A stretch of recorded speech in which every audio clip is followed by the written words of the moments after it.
हम्म, क्या शुरू किया जाए?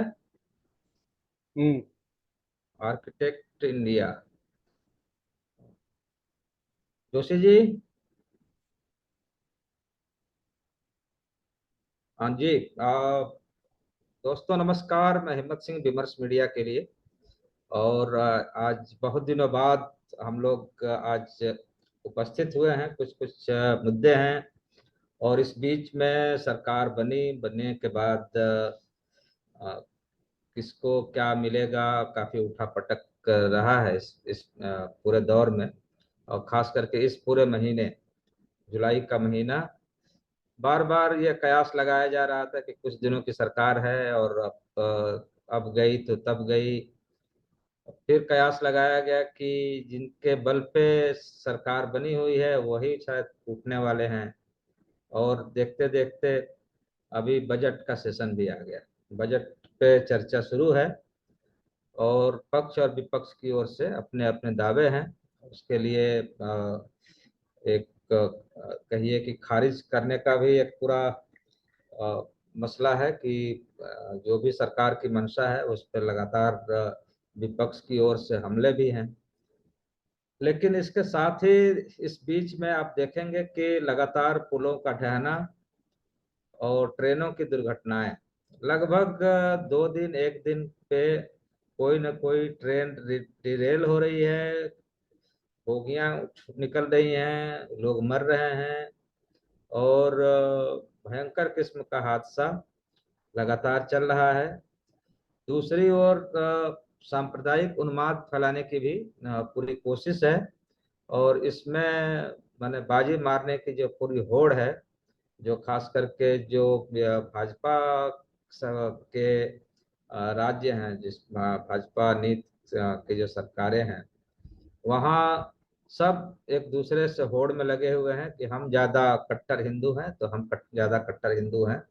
और इस बीच में सुप्रीम कोर्ट को भी आना पड़ा। और जो जो नियम बनाए गए थे विभाजन के, सामाजिक विभाजन के, उस पे लगातार उस पे हमले, मतलब उस सामाजिक विभाजन को लेके जिस तरह का उन्माद फैलाया गया था, और खास करके जो सावन में कांवड़ का जो मसला है उसको लेके, तो उस पे भी जितनी कोशिश थी उतनी कोशिश के बावजूद कुछ छिटपुट घटनाओं को देख लिया जाए तो फिर कोई बहुत कामयाबी सरकार को या इस भाजपा के या आरएसएस का जो पूरा एक विचार मंथन है या तमाम चीजें हैं वो अ, थोड़ा बैकफुट पे आते दिख रहे हैं।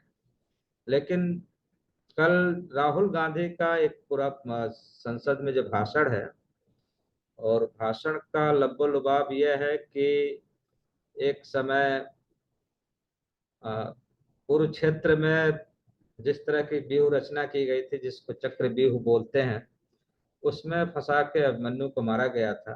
6 लोग थे। 6 लोगों के साथ ही आज के दौर में जिस तरह की चीजें आ रही हैं सामने, जिस तरह की व्यूह रचना की गई है, उसका जिस जैसे ही पर्दाफाश किया राहुल गांधी ने, वैसे ही काफी हंगामा मचना शुरू हुआ।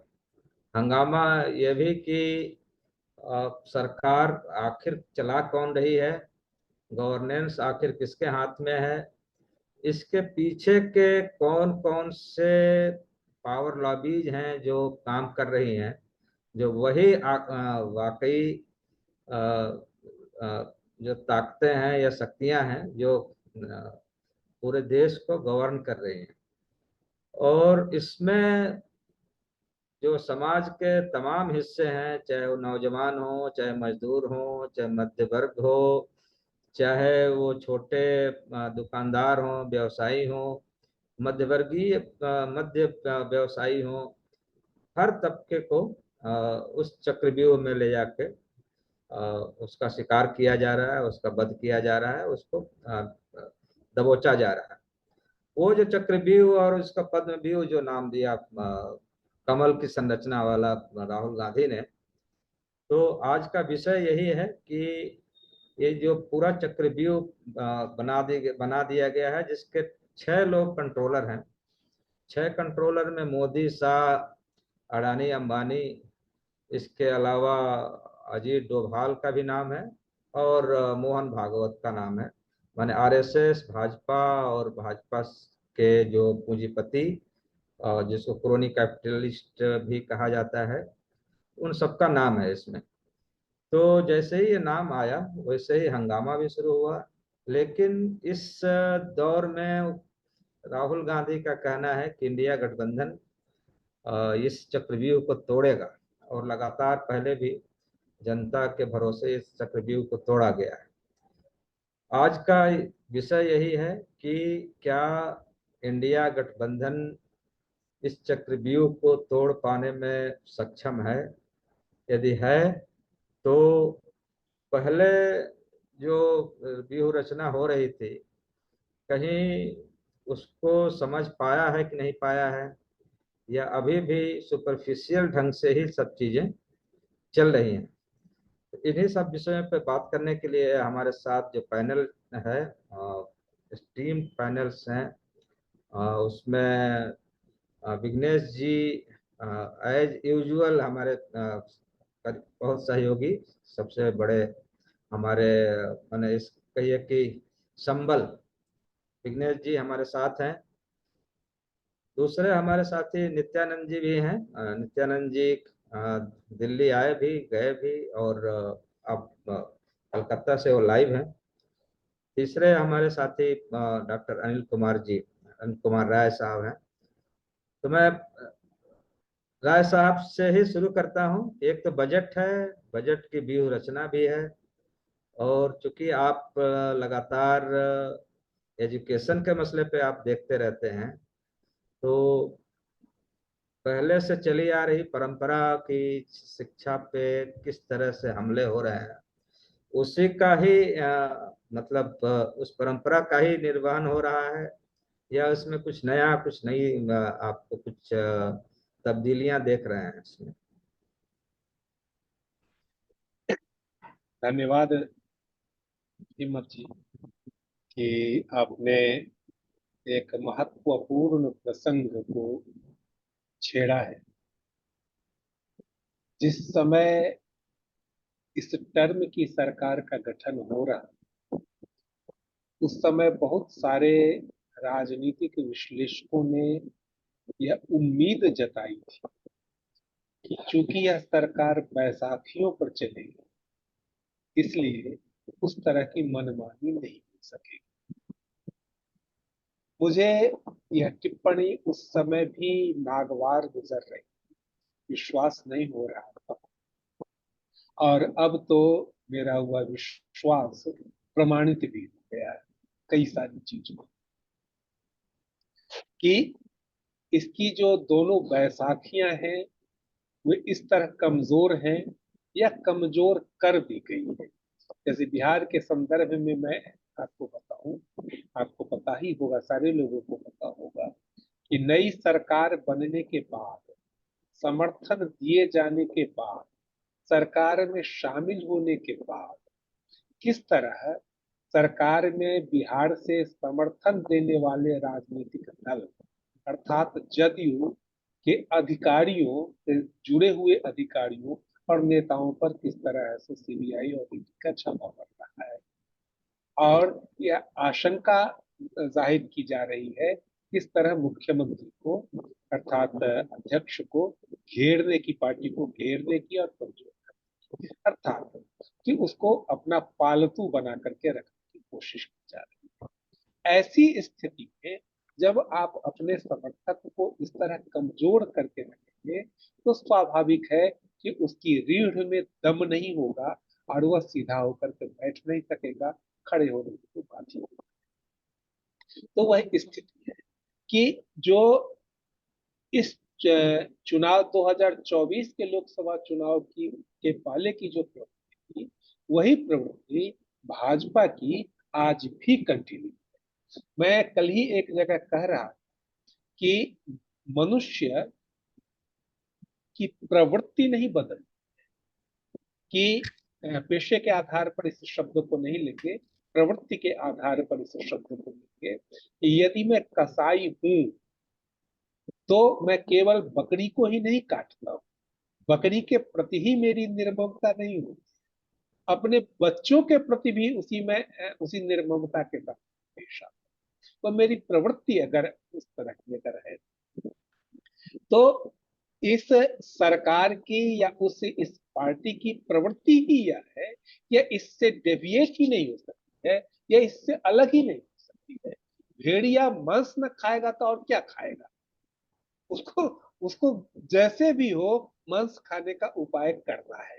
यह है सो मैंने इस शासन का की थंब प्रवृत्ति है, यह एक आधार प्रवृत्ति है, इससे यह डिग नहीं सकती है, इसलिए यही आपको देखने को मिल रहा है। जिस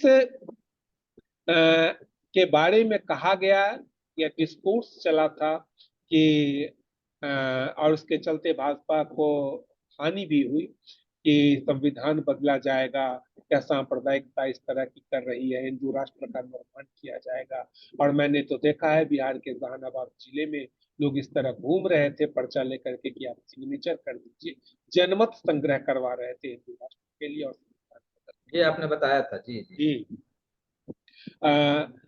उसके शीर्ष अधिकारी, भाजपा के शीर्ष अधिकारी, मुख्य सलाहकार, आर्थिक सलाहकार है, सो लेख लिख रहे हैं कि संविधान को अब बदला जाना ही चाहिए, अब यह नहीं चल सकता। मतलब बौद्धिक और सामाजिक दोनों ही स्तरों पर और चुनाव में राजनीतिक स्तर पर, तीनों ही स्तरों पर आपने यह प्रयास देखा और इसके चलते उसको हानि हुई। लेकिन वह अपनी प्रवृत्ति से बाज नहीं आ रहा। तो आप देख रहे हैं कि यूपी में जिस तरह हुआ, सुप्रीम कोर्ट के आदेश के बावजूद वह उसी तरह चल रहा है। स्टॉल पर कल या परसों में एक लेख पढ़ रहा था, आर्टिकल वहां का रिपोर्ट वहां की पढ़ रहा था, और वहां के दुकानदार कह रहे थे कि सुप्रीम कोर्ट हमको बचाने नहीं ना आएगा, हमको तो बचना पुलिस से है ना। सुप्रीम कोर्ट ने अपना कह दिया, लेकिन पुलिस से तो हमको सुप्रीम कोर्ट नहीं बचाने आ रहा है। तो यह हालत है, वह बदस्तूर उसी तरह चल रहा है। तो इस बजट में भी और सामाजिक राजनीतिक प्रक्रिया में भी वही भेड़ियापन, वही वही खूनीपन, वही अंदाज, वही हिंदुत्ववाद, वही सब कुछ को बदलना, वही सब कुछ को मटियामेट करना, वही पुरानी प्रवृत्ति आज भी कंटिन्यू है। और मैं यह समझता हूं कि जब तक यह सरकार रहेगी तब तक यह कंटिन्यू रहेगा। अब दूसरी बात कि राहुल गांधी, एक पुराने प्रसंग को याद करते हुए मैं कहता हूँ कि हरीश खरे एक बड़े पत्रकार, उन्होंने 2014 के भाजपा की विजय पर एक डायरी तैयार की, प्रकाशित, और उसमें उन्होंने यह निष्कर्ष निकाला था उस डायरी में, डे बाय डे की रिपोर्ट थी, कौन कहाँ किसने क्या किया, भाजपा ने क्या किया, कांग्रेस ने क्या किया। और उसमें निष्कर्ष उन्होंने निकाला था कि भाजपा भाजपा में जिसको लीड मोदी जी कर रहे थे, कि वह जिस तेवर के साथ, जिस आक्रामकता के साथ चुनाव के मैदान में वह पार्टी थी या वह लीडर था, उस आक्रामकता के साथ कांग्रेस न तो पार्टी के रूप में थी और न राहुल गांधी नेता के रूप में थे। और निष्कर्ष निकाला हरीश खरे ने कि इस आक्रामकता के चलते, इस आक्रामकता के सामने इनकी इनकी जो इनका जो सॉफ्टनेस था वह पराजित हो गया। अब आप देखते रहे इधर के हाल के दिनों में, खास करके 2024 के चुनाव में आप देख रहे हैं, पिछले चुनाव में आपने क्या गौर नहीं किया होगा कि ये राहुल गांधी अब आक्रामक हो गए हैं, और संसद के भीतर भी आपने अनेक बार महसूस किया होगा कि वे चढ़ बैठते हैं। और लगातार यह जो जिस प्रसंग को आपने आज विषय बनाया है, उस प्रसंग को किस तरह एक पौराणिक कथा के साथ जोड़ करके, पौराणिक कथा इसलिए कि जो सदियों से जो कथा प्रचलित रहती है उसका हमारे दिलो दिमाग पर एक अलग ही छाप, उसकी एक छाप रहती है। और उसको उसका एक्सेप्टेंस हमारे भीतर रहता है। सदियों से चुकी हुआ बात चली आती रहती है। तो इसीलिए एक पौराणिक कथा को, महाभारत की एक कथा को आधार बना करके वर्तमान परिस्थितियों के साथ जोड़ करके इसमें कई चीजें उन्होंने कही कि उन्होंने इस प्रसंग को उठाया है। और मैं समझता हूं कि जिस तरह दिनों दिन यह जनता के मसले को, तथ्यों को, जो जो वास्तविक परिस्थितियां हैं उनको वह आप सामने करते चलते हैं, वैसे वैसे ही भावनात्मक परिस्थितियों का भावनात्मक जाल जो है वह धीरे धीरे छटता चला जाता है। कि एक या थंब सिद्धांत है कि दक्षिणपंथी हमेशा ही भावनात्मक आधार ग्रहण करते हैं, और जो जो प्रगतिशील होते हैं वे तथ्यात्मक आधार ग्रहण करते हैं। यही दोनों में मूल अंतर होता है। तो जो दक्षिण पंथ का जो जो भावनात्मक आधार है वह धीरे धीरे इस तथ्यात्मक आधार, वैज्ञानिक आधार, वास्तविक आधार के सम्मुख वह पराजित होता जाएगा। अंतिम बात मैं इस संदर्भ में यह कहना चाहता हूँ कि दुनिया में एक प्रवृत्ति चल पड़ी है जिसको आप देखेंगे कि ट्रंप की पराजय के साथ एक बदलाव, एक एक सेशन आता है, एक पीरियड आता है जिस समय पूरी दुनिया में दक्षिण पंथ उभरता है। वह ट्रंप शासन में आते हैं, वह प्रतिनिधित्व करते हैं। आप इंग्लैंड में देख लीजिए, आप फ्रांस में देख लीजिए, आप ईरान में, श्रीलंका में देख लीजिए, आप नेपाल में देख लीजिए, आप भारत में देख लीजिए, अनेक सारे देशों में, इवन ईरान में भी। जी। ईरान में भी, अनेक सारे देशों में। इसके बाद ट्रंप की पराजय के बाद ही लगभग उसी समय से आप एक दूसरी धारा को आगे बढ़ते हुए देखते हैं कि जिसको आप समाजवादी धारा कह सकते हैं, उसको आप मार्क्सवाद नहीं कह सकते हैं, उसको आप कम्युनिज्म नहीं कह सकते हैं, ठीक ठीक, लेकिन एक समाजवादी धारा का मजबूत होती चली जाती है। जो आप इंग्लैंड में भी आप देख सकते हैं, फ्रांस में भी देख सकते हैं, आप श्रीलंका में भी देख सकते हैं, आप भारत में भी देख सकते हैं, आप नेपाल में भी देख सकते हैं, दूसरी दूसरी जगहों पर भी आप देख सकते हैं। कहने का यह मतलब कि संसार इस दक्षिण पंथ से लगभग उब चुका है और वह पुनः संसार की प्रवृत्ति समाजवाद की ओर बढ़ रही है। जी जी, बहुत बहुत धन्यवाद। अभी एजुकेशन वाले पे हम अलग से बात करेंगे आपसे। जरूर जरूर। विघ्नेश भाई, आप अपना माइक ऑन कर लीजिए। दो तीन चीजें आपसे जहाँ जानना चाहेंगे। एक तो ऐसे दौर में जब कहिए कि अ, मतलब बीजेपी आज आज इस स्थिति में है कि कभी भी उसकी सरकार जा सकती है। मतलब और सीधे सीधे कहिए कि धीरे धीरे इंडिया अलायंस की संख्या भी एक एक दो दो करके बढ़ रही है। इवन जगन मोहन रेड्डी भी शायद तैयार हो गए हैं कि हम जो भी जैसा भी है हम आपके साथ हैं। बीजू पटनायक के क्या नाम है उनके, नवीन पटनायक के बेटे, नहीं नवीन नवीन पटनायक, बीजू पटनायक के बेटे नवीन पटनायक जब हार गए हैं बुरी तरह से, तो इस पिछले 8-10 सालों में जो जो हरकतें बीजेपी ने की और उसका आंख बंद करके समर्थन, मतलब कभी एक बार भी नहीं बोला कि नहीं गलत कर रहे हैं, मतलब राष्ट्रपति से भी गया गुजरा। अ, मतलब बीजेपी कुछ भी करे वो मतलब हम आपके साथ खड़े हैं। अब उनकी स्थिति आप देख ही रहे हैं। ऐसे में जो जिस तरह की हरकत अब कर रही है बीजेपी और बजट के बाद जो स्थिति है, जिनके बल पे आई, मतलब खास करके जो हिंदुत्व का जो मध्य वर्ग है, जिसके अंदर वो एक उसकी एक्सेप्टेंस है, उसके जरिए जब वो आई है, तब उसी के पीठ पे छुरा भोंकने का भी काम किया है। किस तरह से टैक्सेस बढ़ाई है, तमाम चीजें हैं। अब क्या ये जो चक्रव्यूह की जो रचना और तमाम चीजें वो बोल रहे हैं राहुल गांधी, ये बात तो आप बहुत पहले से बोल रहे हैं कि एक टूल किट है और वो किस तरह से काम करता है। तो क्या वो टूल किट या चक्रव्यूह की रचना समझ में आ गई है? समझ में आ जाए तभी तो तोड़ेंगे, या अभी केवल मतलब एक तरह का संदेश देना है कि हाँ हम भी अब आपके हर चाल को समझ पा रहे हैं। जी।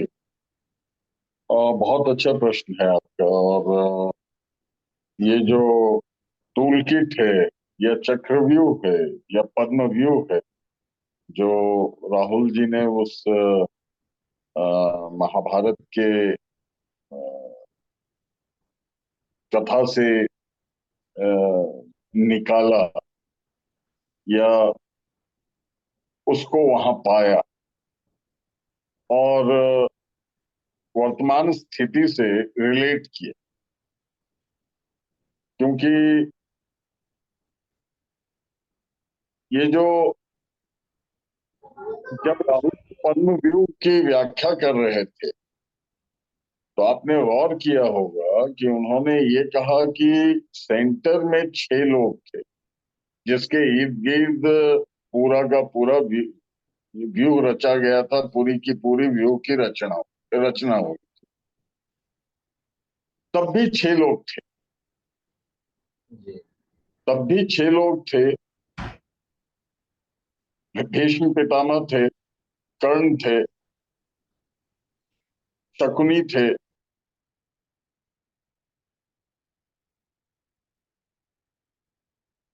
और 3 चरित्र और थे।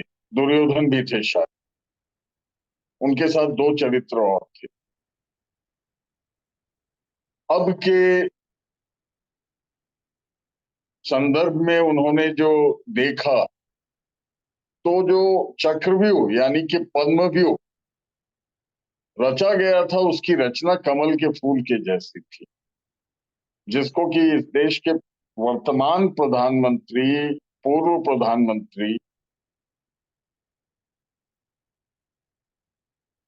नरेंद्र मोदी जी अपने हर कपड़े की जेब पे टांग के चलते हैं। ये इस बात का द्योतक है कि काफी दिनों से, काफी वर्षों से इस चीज को, इस बात को समझा जा रहा है राजनीतिक तौर पे। राजनीतिक दल इस बात को बहुत अच्छे से, और देश के सारे विपक्ष के नेता इस बात को बड़े अच्छे से समझते हैं। और इसके लिए जो काउंटर एक्शन प्लान है, जो रणनीति है, वो भी आपको 2024 के लोकसभा इलेक्शन में दिखाई पड़ा होगा। उसके बाद भी दिख रहा होगा कि जो विपक्ष के दल हैं वो एक दूसरे का ना तो साथ छोड़ रहे हैं, ना एक दूसरे के प्रति उनके मन में कोई खटास है। क्योंकि सबको ये पता है कि इस व्यूह को तोड़ने के लिए जितने ताकत की आवश्यकता है वो एक दल या 2 दल नहीं पूरी कर सकते। क्योंकि ताकत कई तरह की होती है। जो आज आज के जमाने में जो मुख्य तौर पे जिस ताकत की आवश्यकता पड़ती है वो है आर्थिक ताकत। आर्थिक ताकत पे, आर्थिक स्रोतों पे बीजेपी ने किस तरह से, बीजेपी, आरएसएस और कॉरपोरेट के जो ये नेक्सस है, इसने कैसे आर्थिक जो स्रोत हैं उस पे कब्जा जमाया है। और ना सिर्फ कब्जा जमाया है बल्कि सिर्फ विपक्षी पार्टियों को आर्थिक तौर पे कमजोर करने, या फिर आम जन जो स्वच्छंद थे, जो स्वतंत्र थे, किसी भी दल को, किसी भी विचारधारा को सपोर्ट करने के लिए उनके आर्थिक स्रोत को किस तरह से कमजोर कर दिया जाए, कैसे उनको अर्थविहीन कर दिया जाए, उसका एक सबसे बड़ा जो मुजाहिरा हुआ था इस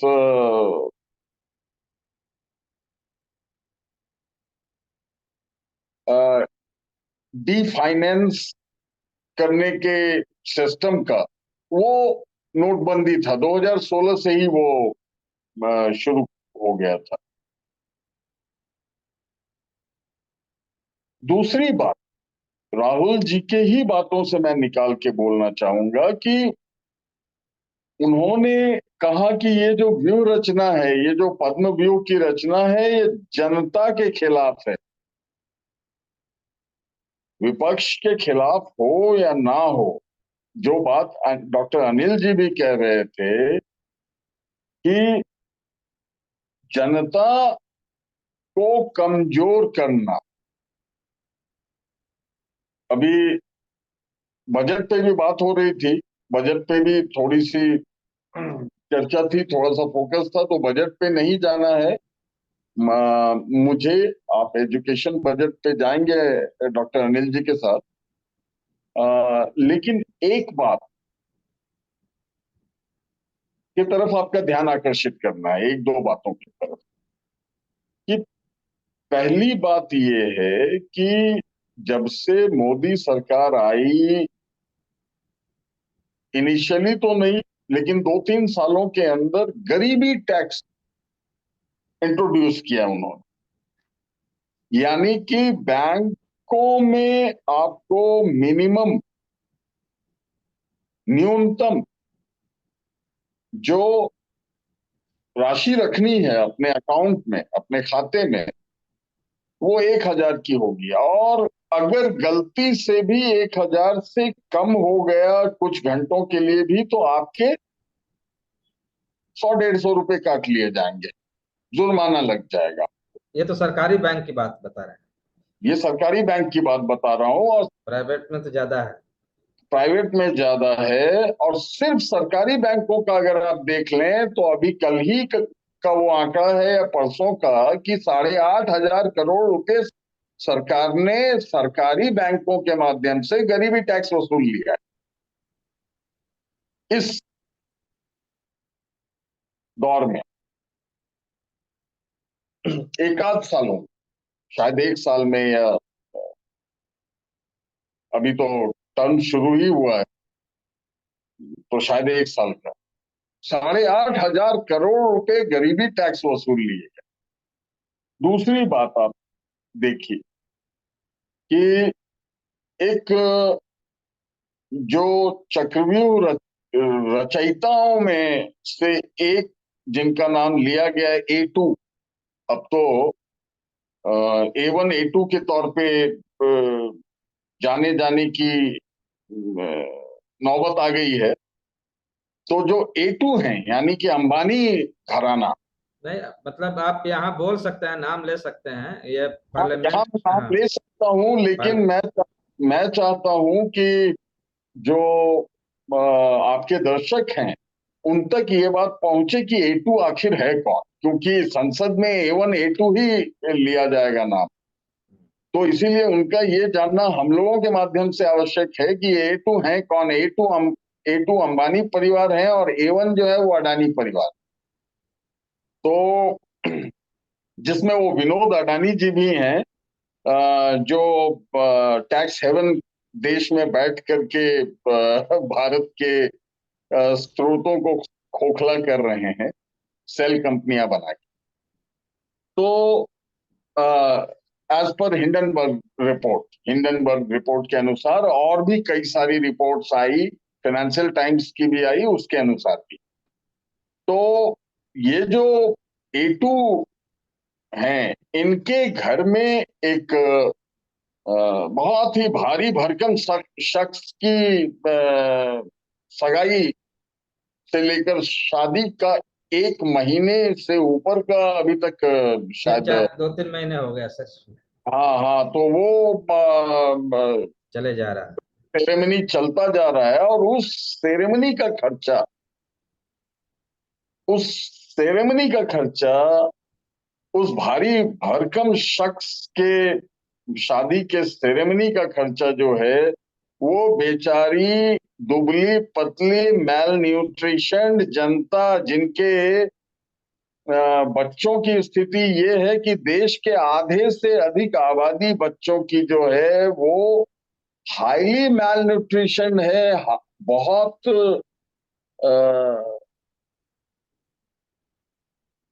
मतलब कि उनके उन्हें उन्हें इतना पोषण नहीं मिल पा रहा है, इतना भोजन नहीं मिल पा रहा है कि वो शरीर से स्वस्थ हो पाए।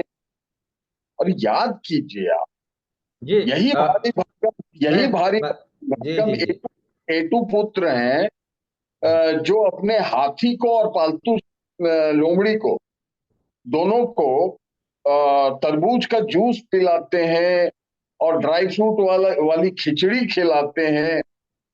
यहाँ देश के 50% से अधिक बच्चे जो है वो मेल न्यूट्रिशन है, उन्हें पोषण नहीं मिल रहा, उन्हें खाना नहीं मिल रहा। तो आप एकदम से ये जो व्यू है उस व्यू को आ,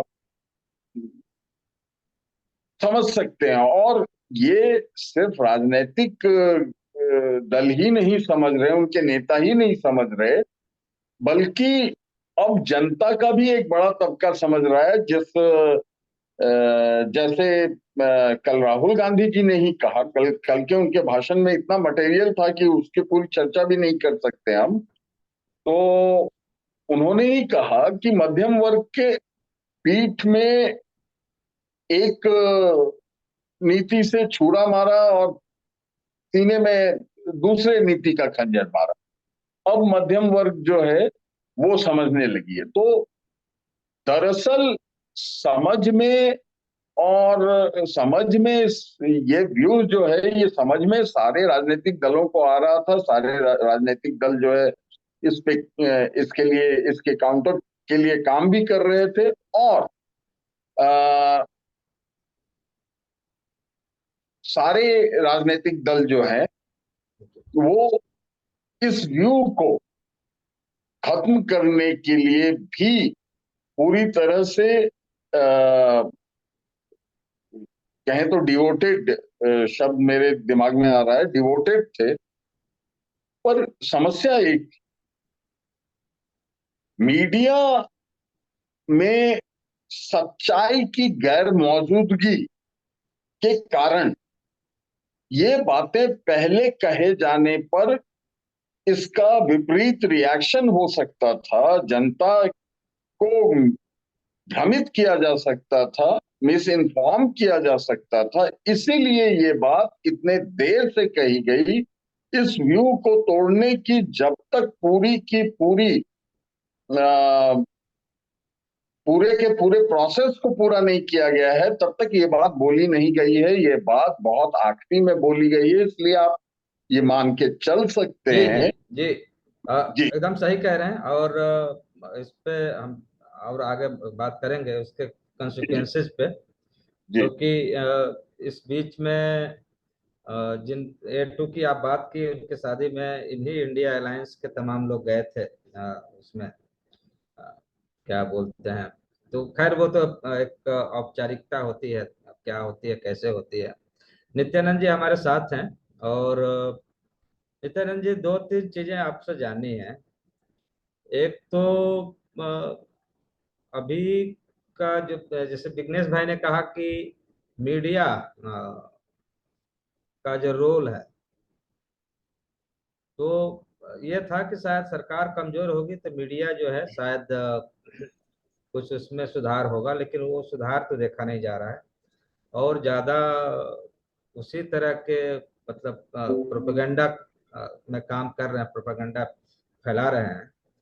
दूसरा, जो इंडिया अलायंस है, जिसमें एक एक सवाल और आया था कि एक प्रश्न क्या है, मतलब एक खुलासा हुआ है कि जो 4 से 5 करोड़ वोट बढ़ गए थे, उसमें उसकी वजह से करीब करीब 70 सीटों का नुकसान इंडिया अलायंस को हुआ था। तो यदि ये मामला यदि अभी भी क्या उसकी कोई वैधानिक मतलब वैधानिक क्या कहते हैं उसका कोई हल निकल सकता है, कानूनी कोई रास्ता अभी भी क्या कोई उस पे बातचीत हो सकती है, या चलिए मान लिया गया कि वोट हो गया और फिर आगे आगे भी तो इसी तरह के सब सिस्टम रहेगा। भाई यदि सरकार है तो उसी के अधिकारी रहेंगे, उसी के सेना के लोग रहेंगे, उसी के ईडी के लोग रहेंगे, उसी के सीबीआई के लोग रहेंगे। तो क्या ये मान लिया जाए कि चक्रव्यूह में अब बुरी तरह से इंडिया अलायंस फंस गया है, ये भारत की जनता फंस चुकी है? नहीं, धन्यवाद। बहुत दिन बाद मिल रहे हैं तो बहुत दिन बाद ये तो हमारे वैसे हो गए हैं तो बहरहाल जो देखिए, आज जिस उसमें बात कर रहे हैं ये है तो गंभीर मसला है, लेकिन जो आपने सवाल पूछा मैं उसका पहले जवाब दे दूं तो वैसे उसका विस्तार से बताएं। जो वोटों की संख्या की बढ़ोतरी की बात है, देखिए वो उसके दो ही हैं, चुनाव आयोग और न्यायपालिका। ठीक है। अब क्योंकि एक बजट भी जो है अभी जो मतलब कुछ महीने बचे हैं उसके लिए पेश हो चुका है, नया बजट फिर फरवरी में आएगा, है ना। तो अब उसमें कुछ होगा तो हो सकता है कि भविष्य के लिए कोई उसमें आए, लेकिन ये ऐसा नहीं है कि अदालत में लोग नहीं जाएंगे, अदालत में मामला अभी है अभी भी उसमें, और ये उठेगा फिर उठेगा। इसका जो दूसरा पार्ट है जो आपने पूछा कि इसी तरह का सिस्टम रहेगा और चीजें होंगी, तो उसका जवाब है कि देखिए पॉलिटिकल पार्टीज जो है वो पहले से ज्यादा जागरूक और होशियार हो गई है, वो चीजें समझ रही है, पहले उन्होंने उतना ध्यान नहीं दिया। इस बार जिस तरह से अपने बूथों की और तमाम चीजों की जो चीजें मतलब जिस तरह से उन्होंने घेराबंदी करके वो 2 महीने तक लगातार उसको ऑब्जर्व करते रहे, सिक्योरिटी में रहे, बावजूद उसके जो वोट बढ़ा और जो चीजें हुई हैं वो अगर क्योंकि एक तरफ से देखेंगे कि इस बार सबसे ज्यादा अगर ट्रोल हुई है तो वो चुनाव आयोग हुआ है। चुनाव आयोग में भी जो विशेषकर जो एक व्यक्ति बैठा हुआ है इंडिविजुअली जिसका नाम लेके ट्रोल किया गया है वो राजीव कुमार है। ठीक है। लेकिन इसमें एक चिंता की बात यह है कि जो आप भूल गए अब तमाम लोग, वो ये है कि 9 जुलाई को एक आदेश जो पारित हुआ डीओपीटी का जो आया था, वो है कि अब सरकारी कर्मचारी केंद्र सरकार के जो है वो आरएसएस के शाखा में जा सकते हैं, है ना। तो एक तरफ राहुल गांधी चक्रव्यूह की बात कर रहे हैं, दूसरी तरफ सरकार ने जो है मोदी जी ने जो है जो इतना पुराना जो प्रतिबंध था उसे हटा लिया। और जो अधिकारी हैं तो अधिकारी में कौन है भाई, वही आईएएस आईपीएस, जो इन चीजों को जो आपकी चिंता थी ना कि सिस्टम तो यही रहेगा, तो जो सिस्टम के लोग हैं जो आगे की व्यवस्था करेंगे या चुनाव कराएंगे, तो ये वही लोग हैं, वही लोग जाएंगे। ठीक है ना, छूट दे दी अब आप जाइए। लेकिन वही तो जो दूसरा है जमात वाला जो ग्रुप है जो मुस्लिम, उसमें अभी भी प्रतिबंध है, उसमें से नहीं हटा है। लेकिन आरएसएस के लिए प्रतिबंध हटा लिया, आप जा सकते। तो आरएसएस में जाने के बाद होता क्या, वैसे भी पहले से ही जो देश के तमाम जो विश्वविद्यालय हैं जो संस्थान हैं उनपे जो वीसी हैं, जो बड़े बड़े प्रोफेसर हैं, वो सब आरएसएस से ही हैं। जो नए आईएसओ की इन्होंने भर्ती की थी जिसमें बिना परीक्षा के जो आईएएस इन्होंने भर्ती किए हैं 1% पे, वो भी सारे आरएसएस के वहीं से हैं। और इसलिए पूरे उसमें संदर्भ में मोदी को केंद्र में रख के जो बात हो रही है, इस सारे के पीछे जो है वो आरएसएस है। आरएसएस जो यूपी की जनता की और तमाम चीजों की बात कर रहे हैं, उसमें एक पक्ष मेरा ये मानना है पत्रकार के नाते, वो ये है कि जो हार इनको मिली है, बीजेपी को जो हार मिली है उत्तर प्रदेश में, उसमें एक बड़ी भूमिका आरएसएस का पूरी तरह से एक्टिव ना होना है ना। तो हमें इस सच्चाई को स्वीकार करना चाहिए। अगर आरएसएस एक्टिव होती, आरएसएस ने साथ नहीं दिया, योगी और इनका जो कॉन्फ्लिक्ट जो चल रहा है, यूपी का जो एक अंतर्द्वंद इनका जो चल रहा है, वो उसका एक कारण है कि अगर आरएसएस वो करती तो इतनी वो सीटें भी, इतनी ज्यादा सीटें उनको वो नहीं होती, मेरा ये मानना है।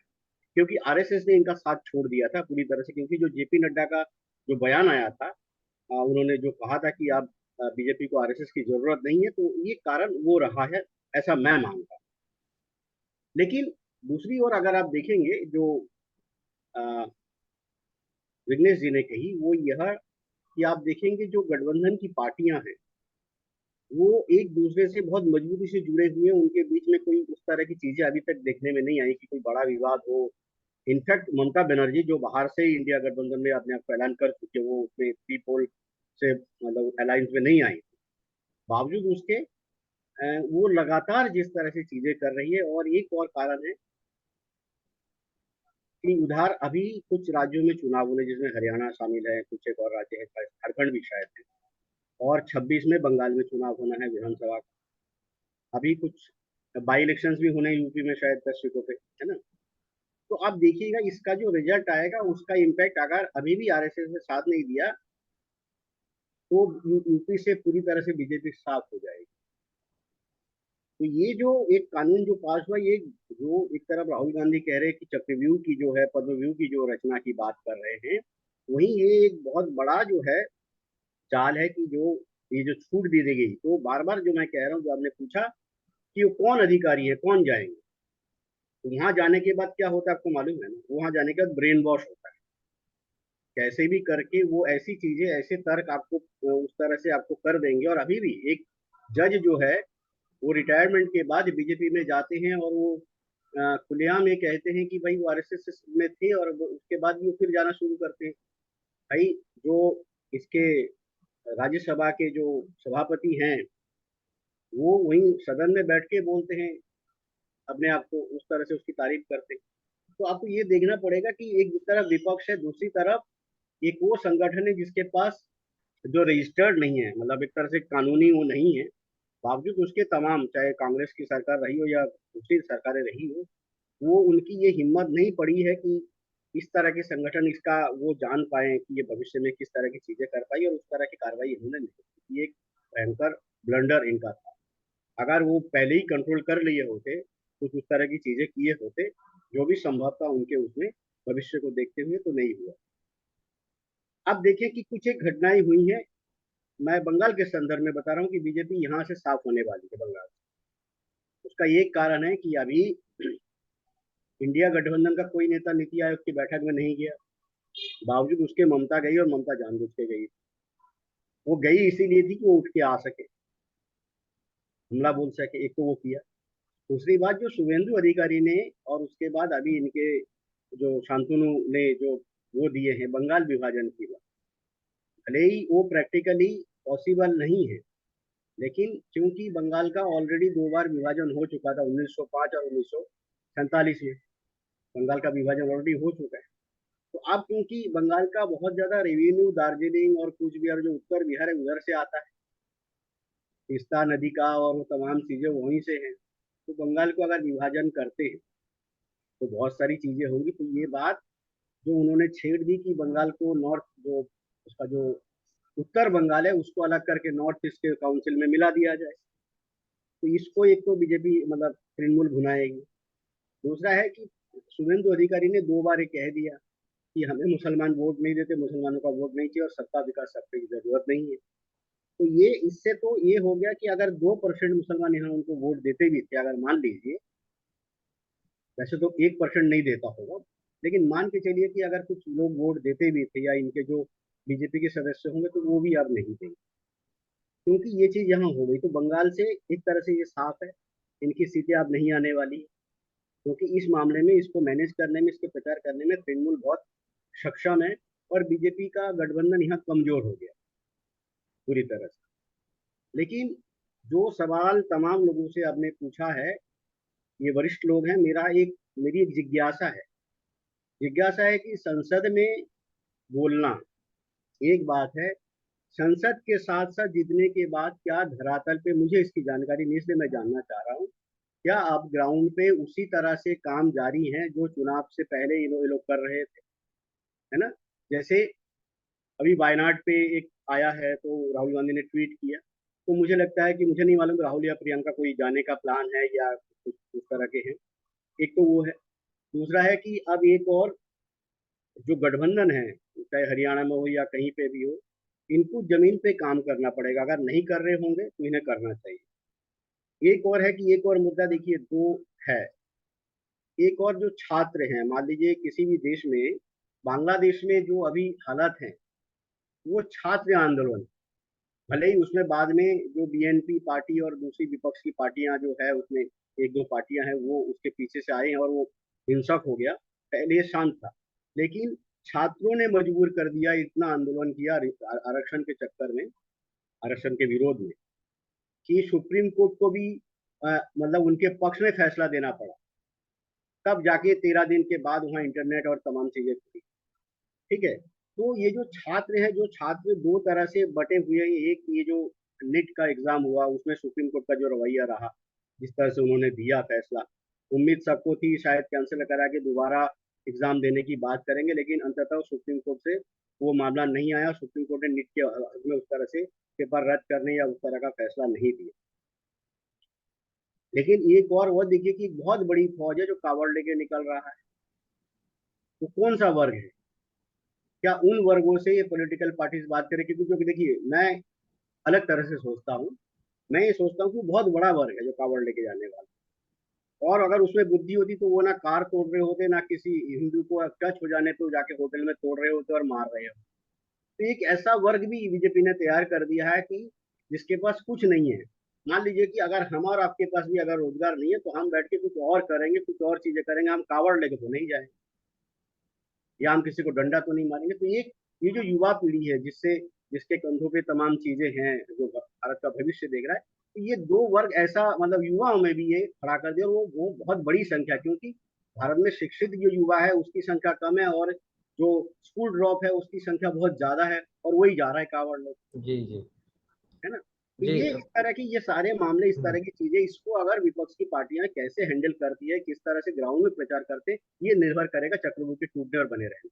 जी बहुत बहुत धन्यवाद नित्यानंद जी। और भी आपने सवाल के अंदर सवाल कर दिया है, और चूंकि लंबे समय के बाद हम लोग मिल रहे हैं, तो इस बीच में बिहार ने बाजी मार लिया पुलों के ढहाने का, और दूसरा बाजी मार लिया इस सरकार को बचाने का।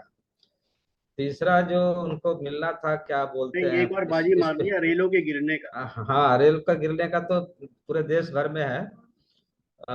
तीसरा है कि जिस तरह से उम्मीद थी, और सभी पार्टियां जो भी बिहार से रिलेटेड हैं, चाहे वो पासवान की पार्टी हो, चाहे ये जेडीयू हो, या बाकी और भी दूसरे इंडिया गठबंधन की भी पार्टियां, आरजेडी वगैरह सब हैं, सबका कहना था कि स्पेशल पैकेज इस बार तो मिल ही जाएगा।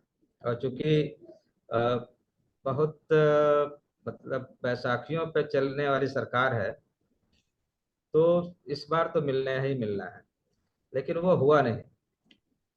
अब ऐसे में ये क्या बोलते हैं, ये भी आ गया आपका बजट भी आ गया,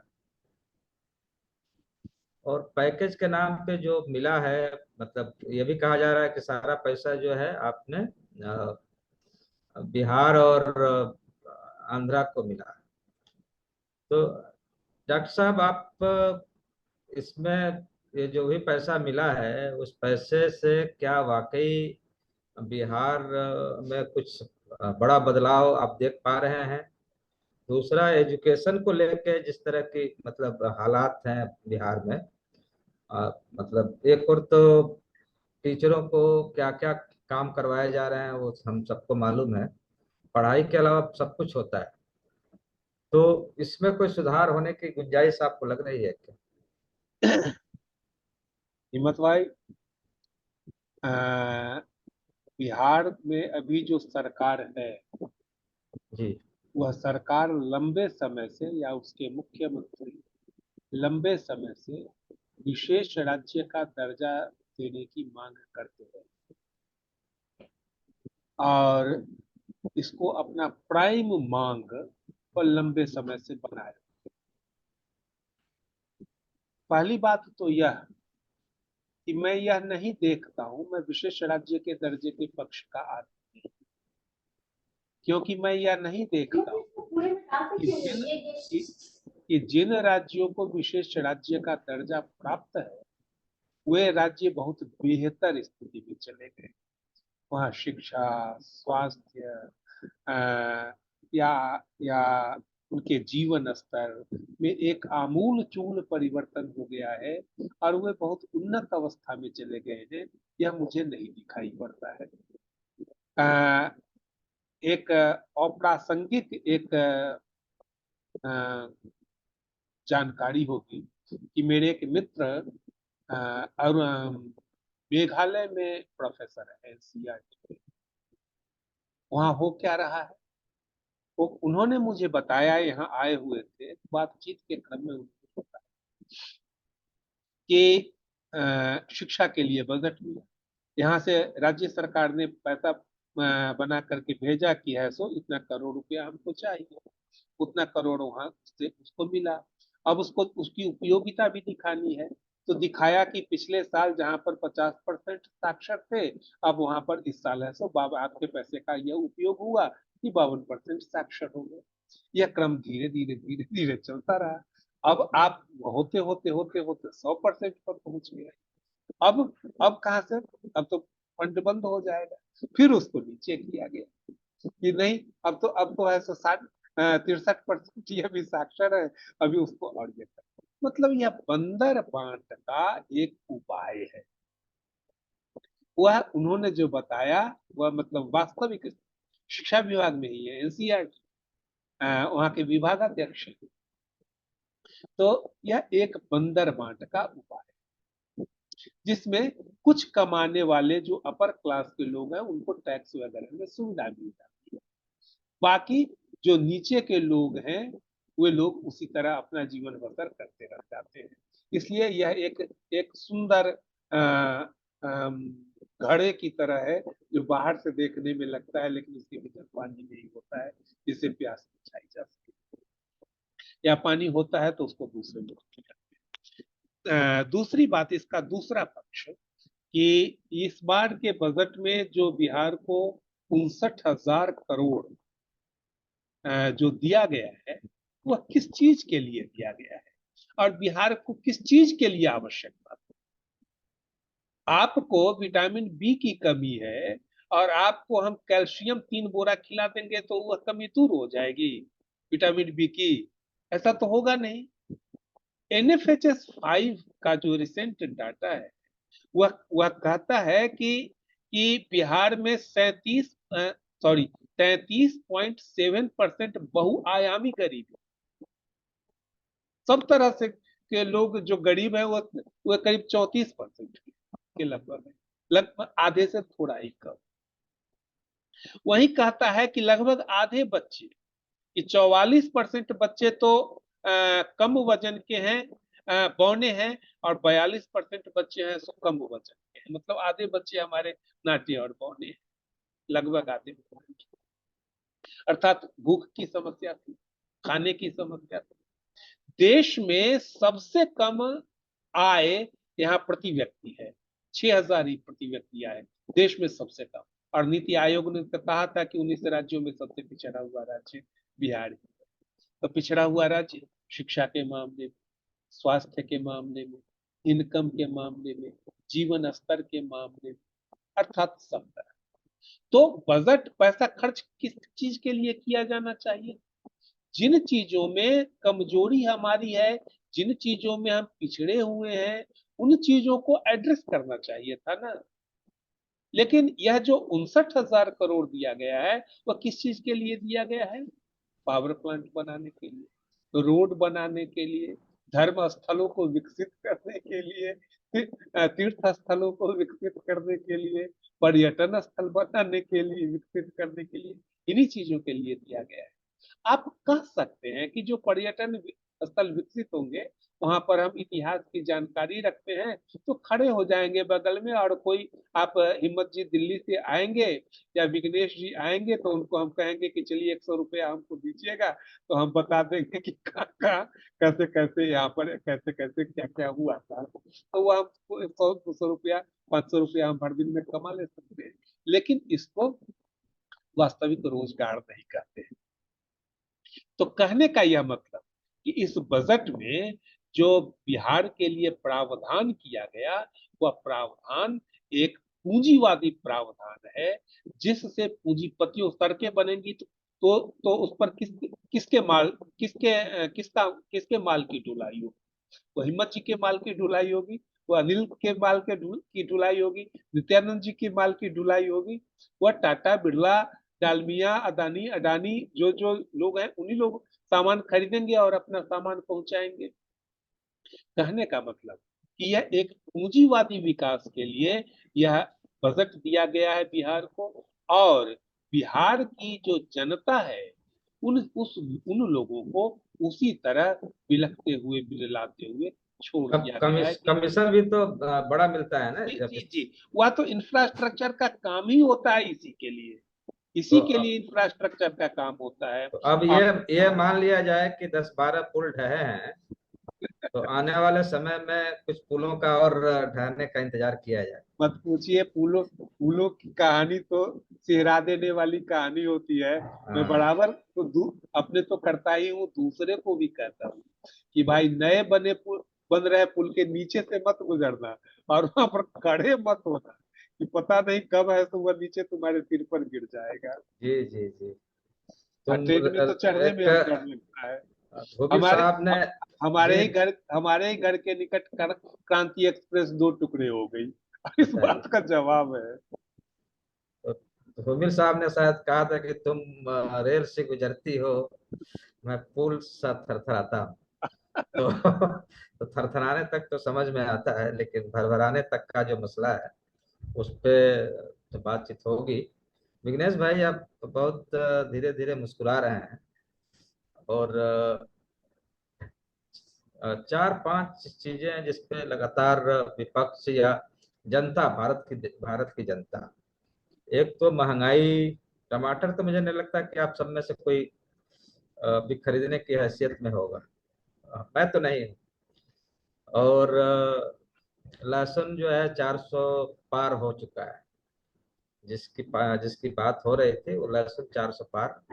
अभी दुकान पे गया था तो पूछा कि कैसे है, तो बोला कि 100 रुपया पाव। तो अब आप समझ सकते हैं, 25-30 रुपया पाव टमाटर है, कहीं 40 रुपया है, कहीं 30 रुपया है। आप पे यदि रहम करेगा तो 25 रुपया पाव आपको टमाटर दे देगा। इस तरह की एक भयंकर किस्म का, मतलब जिस कुपोषण की बात विघ्नेश भाई कर रहे थे, वो केवल अब उनकी बात नहीं रह गई जो गरीब है, या उनकी जिसकी कमाई एक बड़ा मिडिल क्लास, या कहिए लोअर मिडिल क्लास या वर्किंग क्लास जो था, जो और कुछ नहीं होता था तो प्याज नमक से रोटी खा लेता था, वो तक नसीब होना बंद हो गया है। दूसरी ओर जो नीट और नीट के जरिए के अलावा कितने घोटाले, लीक, पर्चे लीक की बात हो रही है। चौथा जो सबसे बड़ी जो समस्या है, वो समस्या है कि कोई कहा जाता है कि ये भर्ती होने की, मतलब सरकार ऐलान कर देती है, लेकिन वो भर्ती दरअसल वो होती नहीं, कहीं ना कहीं उसको अटका दिया जाता है। या तो पर्चा लिख कर करा के अटका दिया जाएगा, या कुछ ऐसा कर दिया जाएगा, कोर्ट में ले जाके उसको इतने लंबे तक खींच दिया जाएगा कि जब तक नया भर्ती हो तब तक 4 साल 5 साल तक एक नौजवान जो असली उम्र होती है उसको, मतलब किसी जॉब में लगने की, शादी ब्याह होने की, एक सामाजिक जो पूरा उसका दायरा है उसको निभाने की। तो ये एक बड़ी समस्या है किसानों का, जो एमएसपी और दूसरी जो चीजें हैं, जिसको बार बार राहुल गांधी लेके आ रहे थे, मतलब कल के भाषण में वो केवल और केवल ये हमारे साथ सुनील चौधरी जी भी जुड़ गए हैं, तो बीच में आए थे और चले भी गए थे, तो सुनील जी का स्वागत है। विघ्नेश भाई, अब एक तो सवाल था नित्यानंद जी का कि क्या विपक्ष की पार्टियां अभी भी उसी वॉर मोड में काम कर रही हैं जैसे चुनाव में किया था? तो इस पे थोड़ा सा आप थोड़ा काफी गहरे तमाम पार्टियों से आपका नाता रहा है, तो क्या वाकई खास करके कांग्रेस हो या समाजवादी पार्टी हो या महाराष्ट्र में जो चुनाव होना है वहाँ हरियाणा में चुनाव होना है वहां, जहां जहां चुनाव होना है भी है और जहां नहीं भी हो रहा है वहां भी, क्या अभी पार्टियों को चक्रव्यूह की जब पता लग गई है तो चक्रव्यूह को तोड़ने की कवायद तेज हो गई है कि नहीं हुई? देखिए, मैंने पिछली बार भी कहा, अभी इसी सेशन में, कि चक्रव्यूह का पता बहुत पहले से लगा हुआ। ये कई सालों पहले की बात। नोटबंदी के साथ ही उस चक्रव्यूह का पता चल गया। जी। चक्रव्यूह तोड़ने की जो कवायद, वो कवायद सिर्फ विपक्षी पार्टियों पर ला करके उसकी जिम्मेदारी डाल देना, ये मुझे लगता है सरासर एक अन्याय का काम। जी। क्योंकि मीडिया जो इंफॉर्मेशंस दे रही है लोगों को, क्या वो चक्रव्यूह का क्या वो चक्रव्यूह के, पद्मव्यूह के व्यूह रचना का एक पद्म नहीं है? जो जिसे गोदी मीडिया लोग कहते हैं, कल भी राहुल गांधी ने ही अकेले जाकर के, जब पिंजड़े जैसे आकार के एक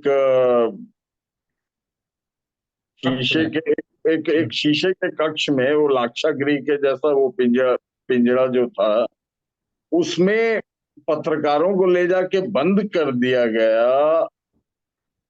लोकसभा अध्यक्ष के आदेश से वो लाक्षागृह बनाया गया, उसमें बंद कर दिया गया। तो अकेले राहुल गांधी जी जाकर के उनसे बात करते हैं, फिर उनका सवाल जो है वो संसद में उठाते हैं, उन्हें बाहर निकालते हैं, और वो मीडिया वाले फिर से राहुल गांधी को बदनाम करने में लग जाते हैं। जैसे वो हम लोगों ने एक कहानी सुनी थी ना, वो साधु और केकड़े की। साधु रोज केकड़े को पानी से बाहर निकाल करके ऊपर पहुंचाता था, और जब ऊपर पहुंचा रहा होता था, उस बीच में केकड़ा 4-5 बार डंक जरूर मारता था। तो साधु से किसी ने पूछा कि भाई, आप ऐसा क्यों करते हैं? जब रोज डंक मारता है तो आप क्यों पहुंचाते हैं? वो तो बिच्छू था। साधु ने कहा था कि ये उसका चरित्र है डंक मारने का, और हमारा चरित्र है उसे सही सलामत ऊपर का तक। डंग थोड़ी होता है। बिच्छू बिच्छू। बिच्छू बिच्छू बिच्छू, हाँ, सॉरी, केकड़ा बोल बिच्छू गया। को हाँ हाँ बिच्छू मतलब बोलिए ना। आकार एक ही होता है, चलिए बिच्छू को ठीक। बिच्छू बोलिए। हाँ हाँ। हाँ। जी। तो तो जो मीडिया वाले हैं वो फिर शाम से लग गए अपने जी। काम में। तो वो भी एक पद्म है उस पद्म चक्र का, जो जनता है, जिन तक गलत इंफॉर्मेशन पहुंचाए जा रहे हैं, लगातार उनका ब्रेन वॉश किया जा रहा है। अभी नित्यानंद जी बात कर रहे थे आरएसएस के कैंप में ब्रेन वॉश होने की। आरएसएस के कैंप के बाहर मीडिया वाले दिन रात ब्रेन वॉश करने में लगे हुए हैं, अनाप शनाप बातें करके ब्रेन वॉश करने में लगे हुए हैं। स्वर्ग की सीढ़ी दिखा दी, 2000 के नोट में चिप ढूंढ लिया, क्या क्या नहीं किया है इस मीडिया वालों ने। तो जिस देश में इस तरह के व्यू की रचना हो, वहां अब ये सवाल प्रासंगिक नहीं है कि विपक्ष को ये पता चल रहा है कि नहीं। उन्हें तो पहले कदम से पता चल रहा है। विपक्ष इस पे एक्टिव है कि नहीं, पहले दिन से एक्टिव है वो। सवाल ये पैदा होता है कि वो जो अपनी बातें जनता तक पहुंचाना चाह रहे हैं या पहुंचाने की कोशिश कर रहे हैं, वो किस तरह से पहुंच रही है, कितनी पहुंच रही है। अब यदि कोई कुएं में डूबना चाहे और आप उसे बचाना चाहें, एक बार आपकी कोशिश हो सकता है सक्सेसफुल हो जाए, 2 बार आपकी कोशिश सक्सेसफुल हो जाए, लेकिन अगर वो डिटरमाइंड है तो आप क्या कर लेंगे? सवाल ये है कि लग जो रहा है मेहनत आप जो आप मेहनत जी, आपके अगल बगल शायद डिस्टर्ब हो रहा है कुछ। नहीं नहीं नहीं, डिस्टरबेंस नहीं है। तो जो मेहनत, जो परिश्रम विपक्ष कर रहा है भाई, 4,000 किलोमीटर इसी आदमी ने चला ना, यही आदमी चल के गया ना। तो जो मेहनत विपक्ष कर रहा है, अगर वो भी आपको कम लग रहा है, जो मीडिया कर रही है उसके ऊपर सवाल नहीं उठ रहे। जो इस देश के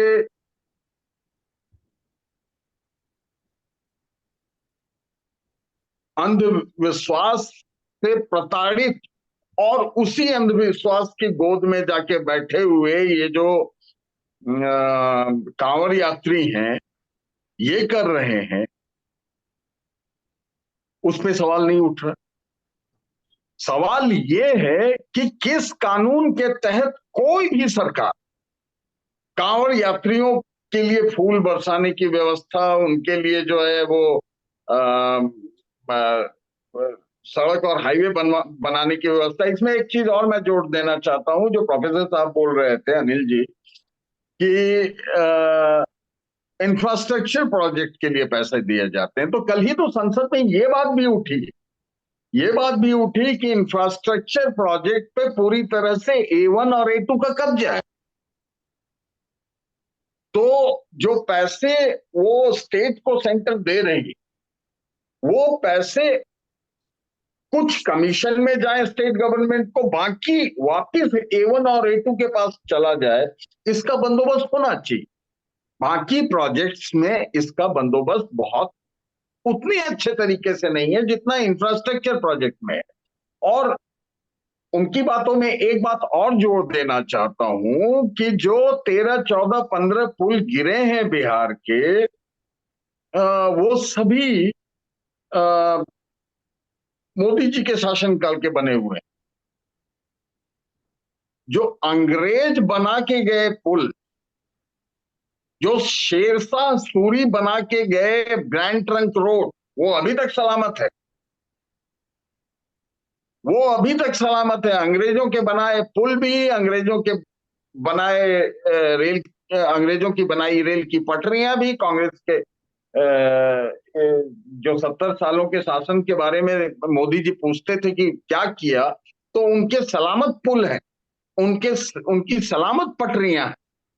आपकी पटरियां, आपके पुल जो ध्वस्त हो रहे हैं, वो किस पद्म पुराण के, किस विधि के तहत वो जो है 3-4 सालों में जो है, या फिर एयरपोर्ट की बात नहीं की हम लोगों ने, जी जी।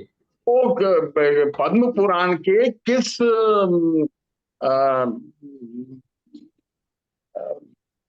किस तरीके के तहत, किस मैंने एकदम समझ रहे हैं विनेश प्रोसेस भाई। के तहत। जी जी जी जी, ये सारी चीजें है ही हैं। केवल ये है कि अभी विपक्ष की बात जब हो रही है, विपक्ष का मतलब जनता है। जी और ये जनता का जो प्रतिनिधित्व करने वाली पार्टियां हैं, और क्योंकि जनता अपने आप में कोई ना कोई उसका एक आधार स्तंभ होगा, चाहे वो पार्टी होगी या संगठन होगा या कुछ ना कुछ कार्यक्रम होगा जिसके तहत जनता यूनाइट होती है या करती है। और वो दिखा भी। उस पर हम आगे बात करेंगे कि मतलब हमारे साथ सुनील जी भी जुड़ गए हैं। और सुनील जी का पूरा जो कंसर्न रहता है, शिक्षा से शुरुआत की थी, और शिक्षा इनका एक महत्वपूर्ण वो है। मतलब ऐसे दौर में जब राउज IAS में, जी मैं आपको आपके पास आ रहा हूँ, मतलब तो सुनील जी से सुन लिया जाए। मैं 2 बच्चे दिल्ली के मतलब 3 बच्चे। 3 बच्चे राजेंद्र नगर में, एक बच्चा शायद बिजली का उससे मरा था, 2 बच्चे जो डूब के मरे थे। ना ना, इसमें 3 मरे हैं, बिजली वाला पहले मरा है। बिजली वाला पहले मरा है। ये हालत हो गई है, जो सबसे ज्यादा मतलब देश की राजधानी वहाँ मतलब पूरा का पूरा बेसमेंट भर गया, और कैसे मतलब कोई निकलने की कोई व्यवस्था नहीं। तो ये जो 8-10 सालों का जो विकास का मॉडल है, उसमें जो भी एग्जाम दीजिए, बच्चे जा रहे हैं देने के लिए, उसमें कुछ न कुछ ऐसे कहिए कि माफिया एक शब्द है, या सिंडिकेट एक शब्द मैं सुना था बिहार में, वो शराब सिंडिकेट के नाम से। तो शराबबंदी के बाद शराब सिंडिकेट वहाँ काफी काम करता है, और किस तरह से करता है उस पर एक अलग विषय है। ऐसे में अब कोई चारा लग रहा है कि जो चक्रव्यूह में फंस गया है पूरा देश, यहाँ से निकलने में कोई तत्कालिक कोई लग रहा है कोई राहत मिलने वाली है? देखिए, डेमोक्रेसी में रूल बाय द पीपुल, हम लोग को इसी को केंद्र करना बनाना होगा। लोकतंत्र में जनता का शासन, यहां से जब हम चीज को पकड़ेंगे तब जाके तस्वीर हमारे सामने साफ होगी धीरे धीरे। और जनता जितनी मजबूत होगी, इस तरीके के जो भी नेक्सस है, कॉरपोरेट का नेक्सस हो, एजुकेशन का नेक्सस हो, हेल्थ का नेक्सस हो, वह तमाम नेक्सस धीरे धीरे टूटने लगेगा जैसे जैसे जनता मजबूत होगी। और यह नेक्सस जो है वो जनता तोड़ेगी। लीडरशिप किसी का हो वह जनता तोड़ेगी, और फिर अगर लीडरशिप में अगर वह नहीं तैयार होंगे तो जनता उस लीडर को भी बदलेगी। दो चीज है कि एक जब वैचारिक रूप से तैयार होगी और सामाजिक रूप से भी तैयार होगी, और समझेगी कि ये जो आर्थिक व्यवस्था है यही जिम्मेदार है, यह जो व्यवस्था है यही जिम्मेदार है हमारे बदहाली के। तो इस बदहाली के खिलाफ जनता को ही अंततः खड़ा होना होगा। जैसे इस चुनाव में भी आप देखिए, विपक्ष उस स्थिति में नहीं था कि लीड कर सके, लेकिन जनता ने, किसी को भरोसा नहीं था कि बीजेपी हारेगी इतनी बुरी तरीके से, 240 पर सिमटेगी। तो उसमें जनता की पहलकदमी, लीडरशिप पीछे रहा, जनता आगे रही। तो इस तरह की जो भी घटना है, तो हमको लगता है कि जनता जैसे जैसे आगे बढ़ेगी चीज बदलेगी। इसलिए केंद्रित हम लोग को जो होना चाहिए कि लोकतंत्र का जो एक परिभाषा बहुत साफ है, रूल बाय द पीपुल, यानी कि जनता का शासन स्थापित। अभी हमारे यहाँ जो प्रतिनिधि का शासन स्थापित हो रहा है, तो प्रतिनिधि को मिला के 543 प्रतिनिधि हैं, उसे आधे का कोई कॉर्पोरेट मिला सकता है और मिला के अपनी सरकार बनवा के और कानून बना सकता है, पास करवा सकता है। जैसे आप देखिए, शिक्षा का निजीकरण का यह क्लाइमेक्स है। आपके यहाँ सीट है 800, लड़के तैयारी कर रहे हैं 5 लाख, 6 लाख, 7 लाख, 8 लाख। तो यह एक बहुत भयावह स्थिति है कि मात्र 800 आदमी अगर हो भी जाए तो ज्वाइन करेगा, रिमेनिंग बच्चे कहाँ जाए? यही आप देखिए, आईआईटी में सीट है 25,000, तैयारी करते हैं 30 लाख बच्चे। इसी तरीके से कैट में है। तो यह सरकार को आप देखेंगे कि मुश्किल से इस देश में 1 लाख ही पढ़ने लायक एजुकेशन इंस्टीट्यूशन हमारे पास है, लेकिन बच्चों की पढ़ने वाले की जो संख्या है 3 करोड़ से 4 करोड़ है। अब इसलिए वो सारे कोचिंग के माया जाल में फंस रहे हैं, और सरकार ये क्राइसिस पैदा की हुई है। जितने भी इंस्टीट्यूशन है, सरकारी इंस्टीट्यूशन है, उसको खत्म कर दिया है। वहां कहीं लेक्चरर की बहाली नहीं है। ऐसा नहीं है कि यहाँ टैलेंटेड लोग नहीं है, पढ़ाने वाले लोग नहीं। सरकार वैकेंसी ही बंद कर दी है, और लोग मजबूरी में निजीकरण में जा रहे हैं या निजी कोचिंग संस्थानों पर उनका बस भरोसा है। और वह कौन लोग जा रहे हैं? जो आर्थिक रूप से सक्षम लोग। दूसरे लोगों के लिए यहाँ कोई जगह नहीं है। तो बहुत, जो राहुल गांधी ने कहा कि यह 2% की व्यवस्था चल रही है, संसद में जो उन्होंने बात कही, तो सचमुच यह 2% की ही व्यवस्था चल रही है। 98% जो लोग हैं वो इस मुख्य इकोनॉमी के धारा में नहीं। तो इससे जरूरी ये हो जाता है कि जब ये 98% जनता जैसे जैसे खड़ी होगी, तो ये 2% का जो ढांचा है, जो व्यवस्था है, वह टूटेगा और वह गिरेगा। और हम यह नहीं कह सकते हैं कि किसके नेतृत्व में होगा, क्योंकि जनता जब नेतृत्व की दिशा में आएगी ना, तो लीडर अपने खुद चुनती है और लीडर को आगे भी बढ़ाती है। और जो लीडर उसके साथ फिर धोखा देते हैं तो उनको बाहर भी निकालते हैं। तो हमको लगता है कि जनता के केंद्र में रखकर ही चीज को आगे बढ़ाना होगा, और तभी जाके अभी जिस चक्रव्यूह की बात हो रही, तो चक्रव्यूह जब भी तोड़ेगी जनता ही तोड़ेगी। राहुल गांधी नेतृत्व में आ सकते हैं, लेकिन राहुल गांधी कुछ कर नहीं सकते हैं जब तक अगर करती है जनता उसके लिए मानसिक रूप से तैयार नहीं होती है, उस बदलाव के लिए, उस जी सामाजिक जी, बदलाव एकदम के लिए, एकदम एकदम सही कह रहे हैं। एक संभावना संभावना एक चीज है, और जो जनता के आवाज में आवाज मिला रहे हैं, और खास करके इंडिया अलायंस ने जिस तरह का काम किया है, मतलब अभी तक तो मतलब चुनाव से पहले से जो गठबंधन शुरू हुआ और जिस एकता का परिचय दिया या जनता की आवाज को अपना आवाज बनाया, और जिस तरह का मैनिफेस्टो जारी किया गया, वो शायद उसी का ही एक रूप था। केवल एक चीज अब मैं जानना चाह रहा हूं आपसे कि इन तमाम चीजों के बावजूद क्या आपको लग रहा है कि जो 10-12 सालों का इनका जो पूरा प्रपंच था, जो नेक्सस या जिस तरह का पूरा मतलब गठजोड़, गठजोड़ों के अंदर का गठजोड़, सच्चाई कुछ और है, कुछ और दिखाया जाता है, फिर परसेप्शन कुछ और बनाया जाता है, और सामने कुछ और आता है, मतलब इस कई layer by layer, layer by layer सच्चाई को छिपाने की पूरी कोशिश हो कोशिश रही की थी। जाती है। तो क्या वो टूटता हुआ नजर आ रहा है? ये कम से कम सरकार कमजोर तो हुई है, जहां विपक्ष जो है काफी मजबूत है। सरकार देखिए, जी। सरकार कमजोर ही नहीं हुई है। हमारे भारत के प्रधानमंत्री मोदी जी अब भागते फिर रहे हैं। हम्म। आप देखेंगे कि अब वो भागते फिर रहे हैं, गृह मंत्री भागते फिर रहे हैं। जो इसके पहले वाली सरकार चल रही थी उसमें सीधे सीधे दिखता था कि एक डिक्टेटरशिप में ये देश चल रहा है। लेकिन आज जब ये पार्लियामेंट चल रहा था तो आप देखे होंगे कि जिस तरीके से हमारे गृह मंत्री जी उदास बैठे थे और मोदी जी भी जिस तरीके से मुंह लटका के बैठे थे, तो ये भागते अब फिर रहे हैं। जो जनादेश उनको मिला, जो 400 पार की कहां बात कर रहे थे और कहां 240 पर अटके, तो समझ गए कि इस देश और विपक्ष एकजुटता कायम किए हुए है, और एकजुटता कायम का ही परिणाम है कि पहली बार 10 वर्षों में पहली बार लग रहा है कि पार्लियामेंट चल रहा है और विपक्ष जिंदा है। नहीं तो इसके पहले की जो सरकार थी तो विपक्ष को ही खत्म कर दिया। लेकिन इसमें साफ साफ दिख रहा है कि विपक्ष जिंदा है और विपक्ष लड़ रहा है।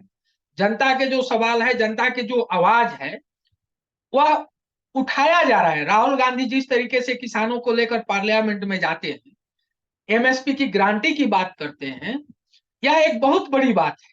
जिन किसानों को दिल्ली में प्रवेश नहीं करने दिया जाता था, उन किसानों को वहां पहुंचाना और उनकी आवाज को बुलंद करना और एमएसपी की गारंटी करना, यह एक बहुत बड़ी बात है भाजपा के सरकार। तो इसलिए बहुत साफ है कि मोदी जी अब भागते फिर रहे हैं। अब वो समझ गए हैं कि देश के जनादेश हमारे खिलाफ खड़ा होता जा रहा है। आप नित्यानंद जी, अब आप कुछ हाथ उठा रहे थे, क्या कहना चाह रहे हैं? उसके बाद डॉक्टर अनिल जी के पास आएंगे। अच्छा अच्छा, ठीक है। मैं जो है, देखिए, जो अभी सुनील जी ने कही है वो बात एकदम 100% सत्य, मतलब सही है कि बैकफुट पे उसका एक कारण, एक एग्जांपल ये है कि मोदी जी को ये कहना पड़ा आके कि भाई विपक्ष जो है वो मेरा गला दबा रहा था 2.5 घंटे तक हाँ। मुझे। ये बहुत बड़ा जो है, ये जो मतलब सुनील जी ने याद रखा इस बात को। तो ये बात जो है कि प्राइम मिनिस्टर जो एक अकेला सब पे भारी की बात करता था, वो एकदम रुदन स्वर में आके बाहर आके ये बोला। मैं उस वक्त हाथ इसलिए उठा रहा था, मुझे लगा कि आपने सवाल नहीं पूछा, लेकिन मैं सवाल उस बात से उठा रहा था जो मीडिया की बात आई। मैं थोड़ा सा इसे क्लियर कर दूं। देखिए, मीडिया का जो पक्ष है वो आज से नहीं है। हम लोग जितनी बैठक की हमने मीडिया की बात की, मैंने कई बार बोला मीडिया का जो पक्ष है, लेकिन हमें समझना पड़ेगा एक तरफ उस मीडिया की वजह से एक पैरेलल मीडिया खड़ा हो गया, और उसकी रीच, जैसे राहुल गांधी की जो यात्रा थी, जो 4,000 किलोमीटर की यात्रा थी, उस यात्रा को मुख्य मीडिया ने नहीं दिखाया था, वो सोशल मीडिया और दूसरे जो वैकल्पिक जो मीडिया थे उनकी वजह से वो यात्रा कवर हुई, और वहां गया, उन्होंने किसी मुख्य मीडिया से बात भी नहीं की राहुल जी। जो ये पॉजिटिव बात है कि एक वो पक्ष तैयार हुआ। दूसरा है कि मैं बचाव नहीं कर रहा हूँ, लेकिन मैं एक बात कह दूं कि जो सक्षम थे, जो कर सकते थे, वो अपने अपनी, या जिनकी विवेक ने कहा कि यहाँ पे नौकरी नहीं कर सकते, उन्होंने छोड़ा और वो अपना एक प्लेटफॉर्म बनाए, और वो अभी भी जनतांत्रिक बातें कर रहे हैं। वो नाम आप सभी जानते, किसी एक का नाम लेने की जरूरत नहीं है। लेकिन जो नौकरी कर रहे हैं, हमें नहीं मालूम उनका बैकग्राउंड क्या। हम जो पत्रकार कह रहे हैं, मुख्य रूप से पत्रकार की तो आजादी खत्म हो चुकी है ना भाई। वो कॉर्पोरेट की नौकरी कर रहा है वहां बैठ के, वो एंकर है। हम जो पत्रकार पत्रकार कह रहे हैं, देखिए फील्ड की रिपोर्टिंग बहुत पहले खत्म हो चुकी है। गरीब आदमी के पास जाके उसकी व्यथा, उसकी उसके दर्द के बारे में बात करने वाला जो फील्ड रिपोर्टिंग है, जो ग्राउंड रिपोर्ट है, वो इलेक्ट्रॉनिक मीडिया में खत्म हो चुकी है। इनफैक्ट जो प्रिंट मीडिया है, इक्के दुक्के जो अपवाद बचे हैं वो अभी भी कर रहे हैं, उसमें अंग्रेजी के ज्यादा होंगे। अदरवाइज जो हिंदी का जो है, हिंदी का कोई अखबार आप क्या पढ़ने लायक पाते हैं, आप मुझे बताइए। वो कुछ का कुछ कर देते हैं भाई। दैनिक जागरण ने तो ये कह दिया था, वो सर्जिकल स्ट्राइक वाला आपको याद होगा, है ना, उससे कोई कार्रवाई नहीं हुई, उन्होंने हेडलाइन बना दिया था। ठीक है, दूसरी बार वाला जो है, एक और सर्जिकल स्ट्राइक करके। तो इसलिए जो मीडिया की बात हम कह रहे हैं, इसलिए उस मीडिया के भरोसे ना विपक्ष की पार्टियां भी नहीं बैठी, और वो जहां मौका मिलता है वो उनको भी धोते, चाहे अखिलेश हो, चाहे राहुल हो, कटाक्ष उनके ऊपर लगातार जारी है, और उनके कोई बहुत बड़े उस पर नहीं जाते। लेकिन जैसे राहुल कंवल के बारे में आया, तो ये एक मुंह है, और पूरी तरह से बायकॉट नहीं कर पाएंगे, पॉलिटिकल पार्टियों की मजबूरी भी है। जैसे जो इंडिया टुडे है, उसमें राहुल कंवल का वो पूरा आया ना, भी ट्रोल हुए बहुत ज्यादा, जो फेक चीजें उन्होंने फैलाई। लेकिन बावजूद उसके, क्योंकि ये कॉर्पोरेट घराने हैं, उसमें से भी ज्यादातर मीडिया घराना अडानी अंबानी का खरीदा हुआ है। तो इसलिए जो बार बार हम मीडिया मीडिया की बात कर रहे हैं, या पत्रकार की बात कर रहे हैं, जो सक्षम थे, या जिनके विवेक ने कहा कि नहीं यहाँ आप रह के आप नौकरी नहीं कर सकते, अपनी बात नहीं कर सकते, वो वहां से निकल चुके। लेकिन सब लोग नहीं निकल सकते, इस बात को भी मानना पड़ेगा। दूसरा है कि वो अपने आप कुछ नहीं करते, उनको बताया जाता है कि आप ऐसा करो। एकता कपूर की सीरियल में जिस तरह की चीजें, जो मसाले डाले जाते हैं, या जो चीजें वो चलाती रहती है, दिन भर वही चलता है। अभी रेल गिरा, अभी इसके बाद जो सुनील जी कह रहे थे, वाकई ये सरकार कहीं ना कहीं कमजोर तो हुई है, कमजोरी महसूस करते हैं। उसका कारण है कि कुछ मीडिया वाले भी, उसमें से कुछ पत्रकार, आप या मीडिया घराना, उनको लगा कि अगर कल को सरकार गिरेगी या दूसरी सरकार आ गई, तो उनका टोन थोड़ा सा बदला भी है। इस बात को भी नोट आप कीजिए। इसलिए मीडिया का रोना अब नहीं चलेगा। वो उसके अब दूसरे निकल गए भाई, आपके सोशल मीडिया और तमाम जगह पे। लेकिन बावजूद उसके, जो उनकी ट्रोल आर्मी है, वो भी कहीं ना कहीं थोड़ी बहुत पस्त नजर आती है। वो अब उतनी ज्यादा एक्टिव नहीं है, भले ही वो करते हो।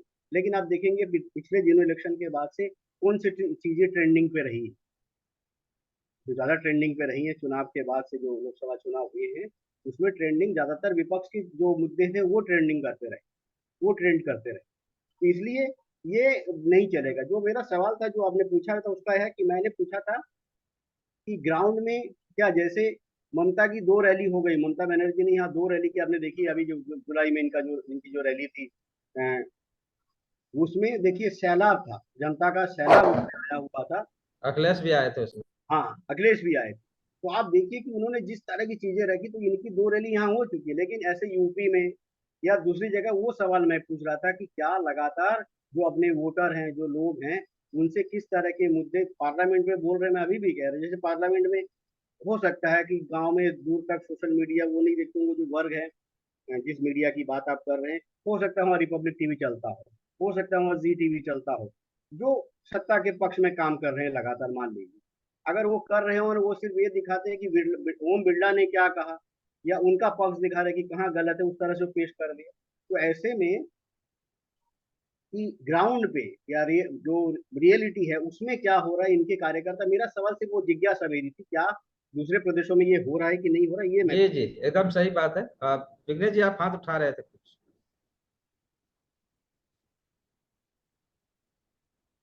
जी हेलो। जी जी।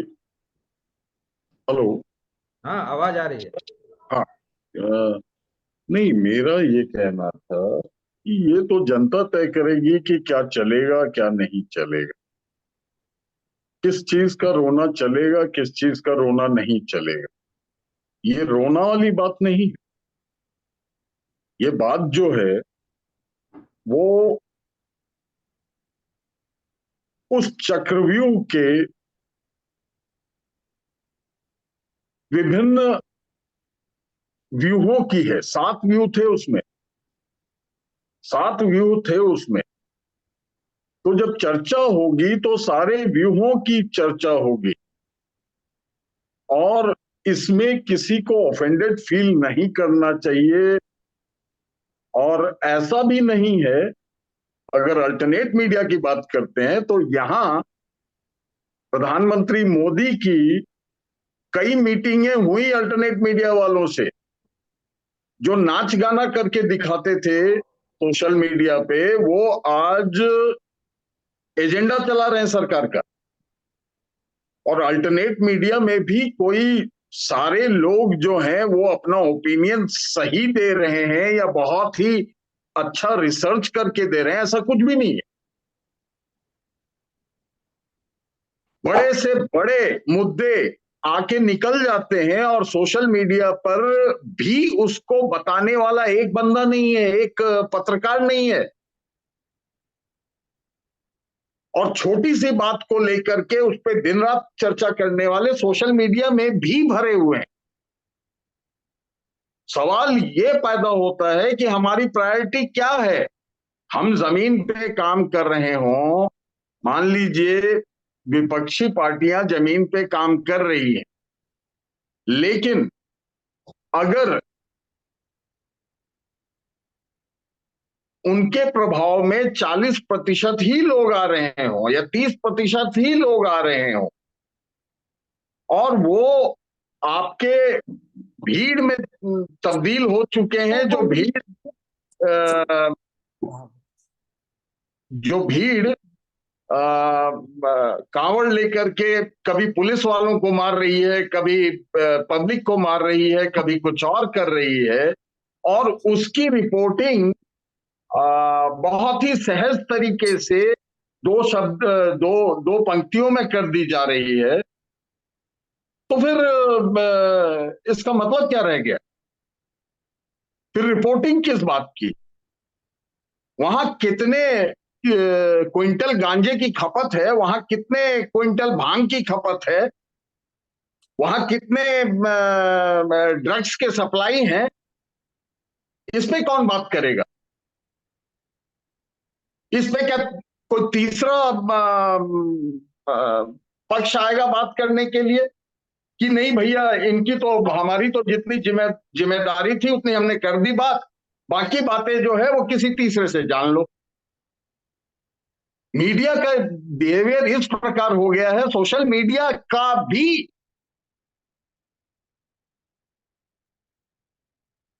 तो ऐसे क्या चलेगा क्या नहीं चलेगा, ये तय कौन करेगा? कौन तय करेगा ये? जी। एक मिनट, मुझे एक चीज कहना है। जो आप कह रहे हैं वो सही है, जो तय करना नहीं करना जो है वो आप कह रही है। अभी देखिए, वो दो पत्रकार थे जिनके ऊपर नए कानून के तहत केस हो गया, उन्होंने एक रिपोर्ट कर दी, ठीक है। इसलिए ये जो तय कर, जब मैं कह रहा हूँ कि हम और आप दोनों लोग जानते हैं कि जो कॉर्पोरेट चला रहे उनके मालिक कॉर्पोरेट के हैं और वो मोदी के साथ नहीं, मिले। वो है, वो आप बार बार 10 के पीछे में बाकियों को क्यों छुपा रहे मैं आपकी किसी बात को नहीं काट रहा हूँ और ना ही हम लोग आपस में बहस कर रहे हैं, हम लोग एक ही जगह पर हैं। मैं हैं? यही कह रहा हूँ कि कौन तय करेगा। तो जो तय करने का जो होता है ना, कि दो लोग आए और उन्होंने एक केस कर दी, उन्होंने एक रिपोर्ट नहीं, दिखा आप दी तो और कह रहे थे नहीं चलेगा, नहीं चलेगा, तो फिर तय कौन करेगा कि क्या चलेगा क्या नहीं चलेगा? क्या क्या नहीं चलेगा कह रहे हो? किस बात पर? क्या नहीं नहीं, चलेगा?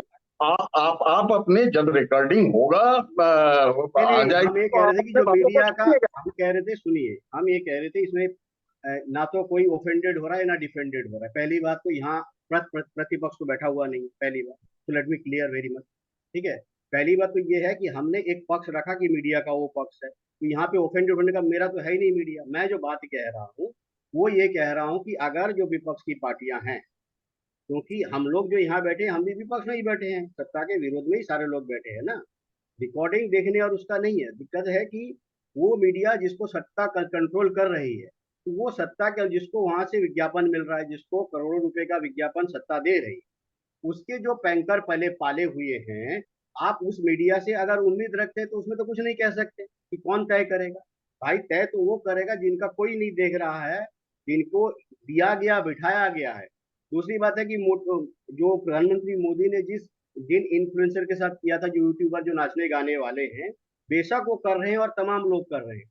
इनफैक्ट जो छोड़ के भी आए हैं उसमें भी बहुत सारे, मान लीजिए कि ध्रुव राठी ने एक बार वो वीडियो बनाया और उनको काटने वाले एक दूसरे आ गए, एलविस यादव करके आया जिसको हरियाणा के मुख्यमंत्री पर केस है, जो सांप का जहर बेचता है। तो हम लोग जो बात कर रहे हैं उसमें ये पर्सनल तो कोई कमेंट तो हुआ नहीं है कि ऑफेंडेड, और हम रिकॉर्ड देखने की मुझे जरूरत नहीं है। मैंने जो कहा मुझे याद, मैं जो कह रहा हूँ जो पॉलिटिकल पार्टी के लिए कह रहा हूँ, और मैं विपक्ष से ये उम्मीद करता हूँ कि अगर वो सिर्फ इनके भरोसे है, क्योंकि कल जब कह दिया कि पिंजरे में बंद है, जब उन्होंने कहा कि वो पिंजरे में बंद है, तो पिंजरे में बंद जो लोग हैं उनको जब वो कहा तो ओम बिरला के ऊपर तुरंत तो कटाक्ष कर दिए कि बोले भाई पिंजरे वो बेचारे नहीं है, नॉन नॉन बेचारे हैं, नॉट बेचारे। तो ये जो लड़ाई है, ये लड़ाई हम लोग जो यहाँ बैठे हुए हैं, हम भी सत्ता के विरोध में ही बात कर रहे हैं, सत्ता के प्रतिपक्ष में ही हम लोग बैठे हुए हैं। तो इसमें अगर कोई बात ये कह दी जाती है कि अगर विपक्ष के दल जो है सिर्फ मीडिया के भरोसे ये बात नहीं करेगा, या मीडिया का वो वाला जो आप विलाप करते वो नहीं चलेगा, इसमें मुझे लगता है कि यहाँ जितने लोग बैठे हैं कोई व्यक्तिगत किसी पर टिप्पणी नहीं थी, मीडिया की एक बात थी। तो इसमें मुझे मुझे नहीं लगता कि इस तरह का मुझे नहीं लगता उनको क्या लगा होगा, पर मैं मानता हूँ कि उन्होंने अपनी बात कही हो। बहरहाल इस पे तो हम अलग से लगातार बातचीत करते ही हैं। और मीडिया में मतलब कम्युनिकेट करने का जो पूरा एक कम्युनिकेशन ही तो है कि किस बात को किस मुझे तरह से लगता है कि आप जितने लोग मतलब। यहाँ बैठे हैं वो समझ गए, इसमें कोई मैं व्यक्तिगत टिप्पणी समझ नहीं रहा है, हूँ मीडिया का और पक्ष रखना था कि एक पक्ष हाँ मीडिया हाँ का वो नहीं है नहीं जो सत्ता के इस, साथ है। तो हाँ, इसमें जो मुझे लगता है कि मुझे नहीं मालूम कि उनका क्या है वो। नहीं नहीं वो उनका उनकी जो बात है वो भी सही है कि बहुत हम बार हमने उनकी बात को जो बात सही और उसकी नहीं है। हम ये कह नहीं रहे हैं, नहीं मान लीजिए कि मैं और आप एक बात कह रहे हैं, हाँ ठीक अगर है हम ये जो वो बात कह रहे हैं इसमें मैं आपके खिलाफ तो नहीं बोल रहा हूँ ना। मैं ये इसी कह रहा हूँ कि जो विपक्ष की पार्टियां हैं वो सिर्फ मीडिया के भरोसे नहीं रह सकती, वो जमीन पे काम करना पड़ेगा। हाँ वो तो यही कर तो रही बात कह है रहे हैं, वो और क्या कह रहे हैं। एकदम एकदम। और लगातार देख रहे हैं जो ग्राउंड रिपोर्ट है खास करके दो तीन पार्टियों का तो हम खुद ही देख रहे हैं, खास करके समाजवादी पार्टी का देख रहा हूँ, कांग्रेस का देख रहा हूँ। लगातार जितनी सक्रियता शायद 1947 के पहले रही होगी मतलब कांग्रेस की, उससे ज्यादा सक्रियता आजकल दिखाई दे रही है। हालांकि उसमें एक जो वैचारिक पक्ष है उस पर भी मतलब बड़ा काम करने की जरूरत है, उस पर हम अलग से बात करेंगे। डॉक्टर साहब दो तीन मतलब छोटे से वो है मतलब इस पर आप बात कर सकते हैं।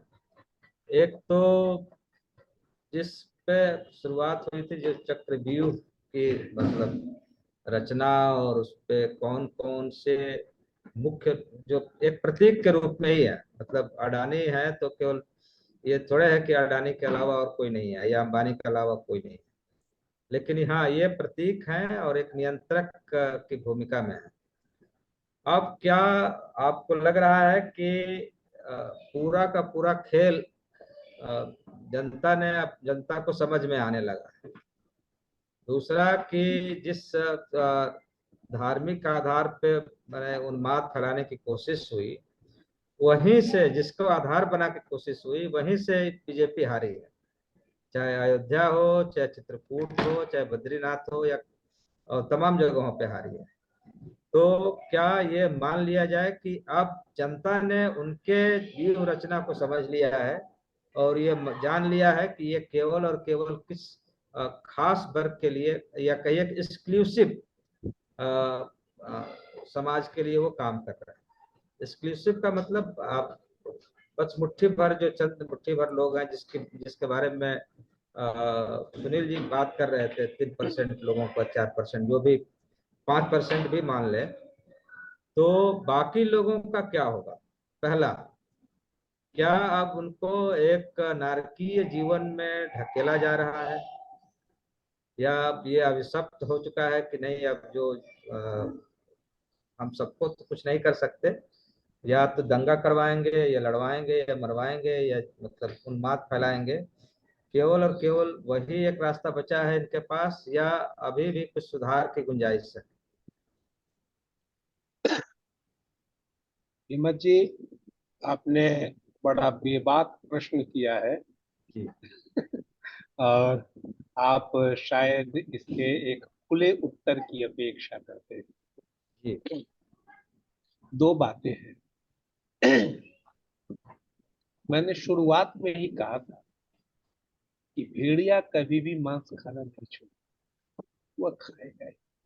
उसके जीवित रहने का वही आधार है। पिछले कुछ दिनों से मैं यह कम देख रहा हूं, लेकिन इधर कुछ दिनों से, लगभग एक महीने से, मैं एक दूसरी उभरती हुई प्रवृत्ति को देख रहा हूं। उसमें उदाहरण देकर के कि एक जिला है बिहार में, मुंगेर। वहां के एक मेरे मित्र थे, मित्र क्या परिचित थे, और उनको मैं मोटे तौर पर सामाजिक कार्य करता था। उनको मैं मोटे तौर पर समाजवादी मानता था, पिछड़ावादी मानता था उनकी विचारधारा को देख करके। इधर कुछ दिनों से उन्होंने एक ग्रुप बनाया है, सनातन रक्षा क्या क्या करके, उसमें मुझे भी जोड़े हुए हैं। और उसमें वह जो कल तक पिछड़ावादी, वह आज उसमें पोस्ट कर रहा है कि मुसलमान अ, अपनी बेटियों से किस तरह संतान उत्पन्न करता है, किस तरह है सो अटैची में भर करके मुसलमान लड़कियों को काट काट करके है सो फेंकता है अटैचियों में भर भर कर। कहने का यह, मैं अभी यह मानता हूँ उसकी इस प्रवृत्ति को मैं उस ग्रुप से आउट नहीं हुआ जी जी या देखने के लिए कि हो क्या रहा है। मैं यह मानता हूं कि वह आदमी जो कल तक पिछड़ावादी होने का मतलब संविधानवादी भी हो जाना है। कल तक जो आदमी वह पिछड़ावादी था, उसको स्वाभाविक रूप से है सो मोदीवाद का विरोधी होना चाहिए।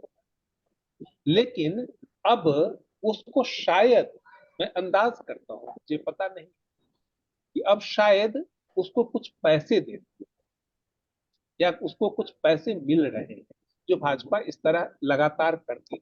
सैकड़ों प्लेटफॉर्म से वह इस तरह के प्रचार प्रसार, अपने एजेंडे के प्रचार प्रसार का काम करती है। लगता है मुझे कि वह भी उस एजेंडे में वह भी शामिल हो गया। उसको 10-20 हजार रुपया कहीं से मिल रहा होगा इस प्रचार प्रसार के लिए। गांव गांव में इस तरह के लोग बैठे हुए हैं काम करने के लिए। तो एक बात यह कि आपने देखा होगा कि जब सवेरा होने को होता है तो अंधेरा कुछ ज्यादा घना हो जाता है। यह राहुल गांधी या विपक्ष की एकता ने उस अंधेरे को फाड़ने की कोशिश की है। सुनील जी बहुत सही कह रहे थे कि बाय द पीपल होता है डेमोक्रेसी, लेकिन यह बाय द पीपल रहने नहीं दिया जाता है। यह शब्दों में रहता है, परिभाषाओं में रहता है, व्यवहार में नहीं रहता है। लेकिन अंततोगत्वा जनता को ही अपने हित के लिए खड़ा होना होता है, भले ही बाद के समय में वह सोई भी रहे, लेकिन अंततोगत्वा उसको खड़ा होना। ऐसी स्थिति में जो मार्क्सवाद को समझते जानते हैं, वे यह समझते हैं कि नेताओं की क्या भूमिका है, कि किस तरह कोई आगे बढ़ करके जनता को हमेशा ही जागृत करने की जरूरत है, उसको सच बताने की जरूरत है। अगर हमको कोई सच नहीं बताएगा तो हम यही मानते रहेंगे कि मनुस्मृति बहुत अच्छी चीज थी, उतने पुराने समय से, तो वही क्यों नहीं माने। जब तक हमको यह नहीं बताएगा कि अस्पृश्यता बुरी चीज है, उससे क्या क्या हानियां हैं, यह बताने की जरूरत होती है। यहीं पर नेताओं का या विपक्ष का या जो प्रगतिशील जो संगठन है, प्रगतिशील जो लोग हैं, उनकी भूमिका रहती है। वे समाज को नई दिशा की तरफ ले चलते हैं। निश्चित रूप से राहुल गांधी और विपक्ष ने यह भूमिका अदा की है, उसका प्रभाव समाज पर पड़ा है। लेकिन हम अभी भी पूरी तरह नहीं कह सकते हैं कि वह अंधेरा पूरी तरह खत्म हो गया। अंधेरा अगर खत्म हो गया होता तो लोकसभा का यह परिणाम नहीं होता, वह एकदम पलटा हुआ परिणाम। इसलिए सूरज को लाने के लिए अंधेरे को मिटाने के लिए अभी भी लगातार कोशिश करने की जरूरत है। और अभी के समय में मैं यह मानता हूं, और कई बार मैं इस बात को दोहराता हूं, कि अब बात बुद्धिजीवियों, नेताओं के हाथ से निकल गई है। अब पासा जनता के पास है। अब जनता को ही खड़ा करके, पहले कोई बड़ा लेखक, कोई बड़ा आदमी कुछ लिखता था, बोलता था, उसका सरकार पर असर होता था। और आज आप देख रहे हैं कि लाखों किसान साल भर तक हजारों की शहादत दे करके वहीं पर बैठे हुए रहते हैं, लेकिन उनकी तरफ कोई ताकता नहीं। तो जनता को अंततोगत्वा अपने हित में खड़ा होना है। और मैं यह समझता हूं कि वह उजाला धीरे धीरे, अभी भी पूरी तरह नहीं पहुंचा है, कि धीरे धीरे जनता तक पहुंच रही है। लेकिन उसके साथ ही जो प्रतिक्रियात्मक शक्तियां हैं, वे भी जोर लगा रही है, जो उदाहरण मैंने मुंगेर वाले के बारे में दिया। अब यह प्रकृति का यह सच होता है कि उजाला हमेशा अंधेरे का नाश करता है। अंधेरे के सामने, उजाले के सामने अंधेरा नहीं टिकता है। तो लेकिन एक एक चीज थोड़ा सा इसमें और जोड़ना चाह रहा हूँ कि जो अंधेरे के साथ खड़े हैं, एक तो अंधेरे की मतलब पार्टी है या जो भी है, सरकार है, जो अंधेरा फैलाना चाहती है, अज्ञान का या तमाम चीजों का, क्या उतना ही जिम्मेवार है वो भी, या उनको बाद में माफ कर दिया जाए? मैं जो उनके जिनके सहारे खड़े हैं ये, क्योंकि मतलब सबसे ज्यादा तो मतलब जिम्मेवारी तो उन्हीं की थी कि वो हिम्मत जी, उजाले के पक्ष में खड़े हों। उस मीटिंग में आपकी, आरटी फोरम की मीटिंग दिल्ली में चल रही, उसमें एक लड़का आया हुआ था, शामिल था, उसमें रिपोर्टिंग कर रहा था। वह जर्मनी से 2-4-5 दिन पहले, 8-10 दिन पहले वो पीएचडी करके लौटा था। वो दरभंगा जिले का था, बिहार। क्योंकि मैं भी बिहार का था, इसलिए स्वाभाविक है कि उसको मुझसे निकटता महसूस हुई। और वह लगातार मेरे इर्द गिर्द बैठा रहता था, चाहे खाने की मेज पर, चाहे बैठने की जगह पर। तो मेरी भी जिज्ञासा थी कि वहां के बारे में उससे बात करूं। तो बातचीत के क्रम में खाने की मेज पर मैं बैठा हुआ था, तो उसने जो वाक्य सुनाया, और यह सच है, जो हम्म। जर्मनी गए हुए लोग हैं वे सारे लोग इस बात को जानते हैं। उसने कहा कि वहां की जो नई पीढ़ी है ना, वह अपने उन दादा नानाओं से बात नहीं करती है, और उनके साथ नहीं रहती है जो नाजी सेना के साथ थे, नाजियों के साथ थे, हिटलर के साथ थे। उनके साथ नई पीढ़ी नहीं रहती है। तो कल जो स्थितियां खराब हो रही है, इसका इतिहास तो लिखा जाएगा कल। जी। उससे तो नहीं रोका जाएगा, स्थितियां यही नहीं रहेंगी। और इतिहास इतिहास का पुनर्लेखन भी होगा। इतिहास में इस अध्याय को, इस कालखंड को के बारे में बयान भी दिया जाएगा। तो जो नई पीढ़ियां उसको पढ़ेंगी, तो उन बाप दादाओं से, नानाओं से वो उसी तरह घृणा करेगी, जिस तरह की घृणा जर्मनी में आज बच्चे कर रहे हैं। जी जी तो जी बहुत तो जी। तो तो जो पीढ़ी आज हुआ, उसके उन बदनाम शक्तियों के साथ खड़ी है, उनको यह सोचना चाहिए कि उनकी अपने पोतों, नातियों, पोतियों का किस तरह हुए आदर ग्रहण कर पाएंगे। जी, अंधेरा युग है। सुनील जी, आप सांस्कृतिक कर्मी भी हैं, बहुत अपने ढंग से चीजों को देखते भी हैं, अंधेरा मिटाने की कोशिश भी करते हैं। लास्ट सवाल कि मतलब जिस तरह से 2024 में जो परिणाम आए हैं, वो स्वाभाविक रूप से जो भी हो, मैंने सरकार जैसे तैसे बनी है, लेकिन ये तो तय हो गया कि जनता सब कुछ देखती है। और उस जनता को मतलब मतलब सवाल दोनों, मतलब ये नहीं है कि घुमा फिरा के मैंने ब्लैक एंड व्हाइट सब कुछ यदि इसके सामने रख दिया जाए, परोस दिया जाए, तो मुझे लगता है कि ज्यादा हमसे ज्यादा हम जो लोग सोचते हैं उससे ज्यादा जनता उस चीजों को ज्यादा समझती है, ज्यादा पॉलिटिकली शार्प होती है कि हमको कहाँ खड़ा होना है। कई बार भ्रम की स्थिति होती है, वो शायद 2024 के इस परिणाम ने दिखा दिया। क्या अब अंधेरा छटने का दौर शुरू हो गया है? निश्चित रूप से देखिए, जो अंधेरे दौर हम अभी भी नहीं मान रहे हैं कि अंधेरा एक दौर है। इस दौर में काफी उजाला भी है। आप जितना संघर्ष और आंदोलन देखेंगे भाजपा के खिलाफ हुआ, तो वह एक उजाला का ही परिणाम था कि किसानों ने दिल्ली में डेरा डाला। और लगता इतना बड़ा आंदोलन आप किसी सरकार के खिलाफ नहीं देखे होंगे जितनी लंबी लड़ाई किसानों ने लड़ा। तो इसलिए ये तय है कि वह अंधेरे दौर नहीं है। भाजपा भले धर्म के नाम पर जितना नफरत फैला के लोगों को संगठित कर ले, लेकिन एक समय आता है कि उस धर्म पर चलने वाले लोगों को भी रोटी और रोजगार की जरूरत होती है, उनके भी बेटे की शिक्षा की जरूरत होती है, उनके बेटे के रोजगार की जरूरत होती है। और जब उनको नहीं मिलता है तो वहां पर वह भी टूटना शुरू होते हैं। जी आज कई मेरे मित्र हैं जो भाजपा में काम करते हैं और काफी निराश है।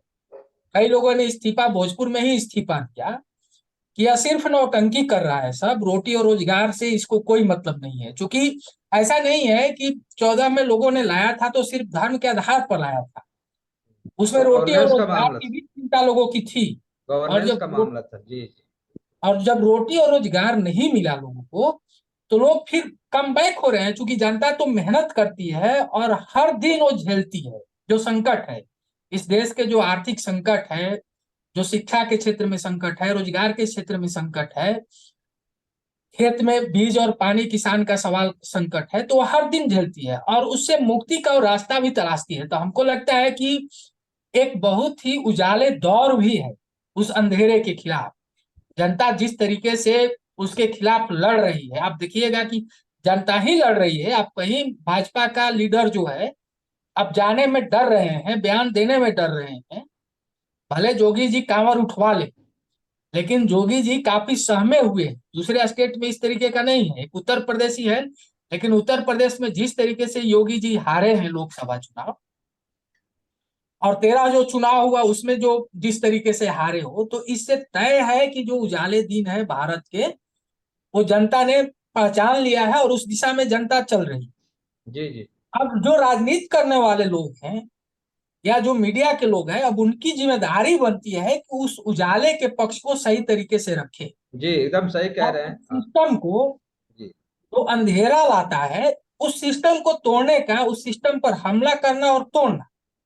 क्योंकि अगर हम सिस्टम को नहीं तोड़ते हैं, सिस्टम को नहीं बदलते हैं, तो चेहरा अगर नरेंद्र मोदी के साथ अगर दूसरा ही चेहरा आ जाए और वही कॉरपोरेट का अगर कब्जा रहे, तो फिर जनता उसके खिलाफ भी लड़ेगी। जैसे पहले हम लोग देखते थे जब कांग्रेस के सरकार थी, तो हम लोग टाटा और बिरला का नाम लेते थे।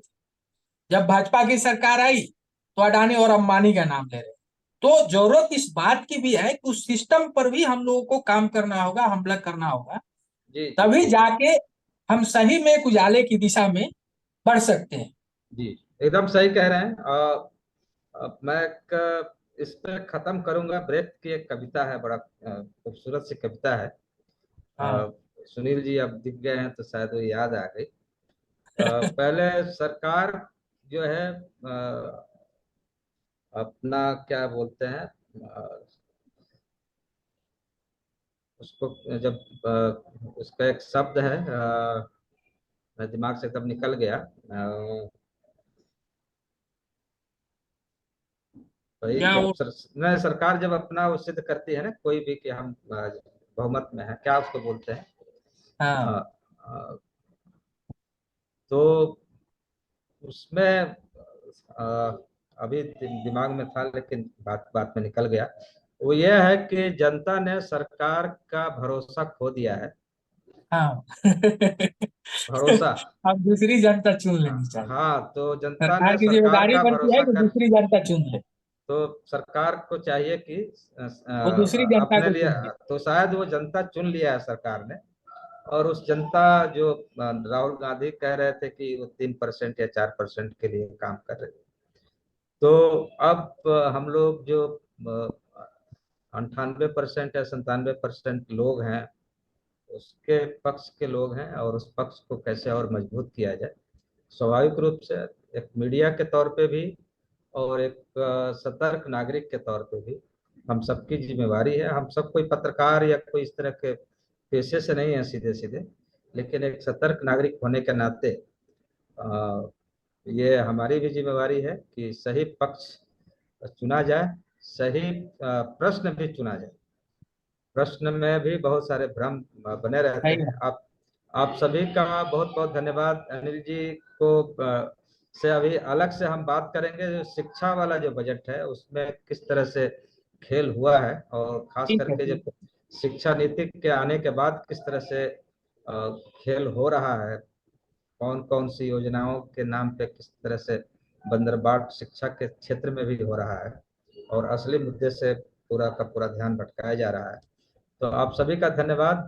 नित्यानंद जी, आपका भी बहुत बहुत धन्यवाद।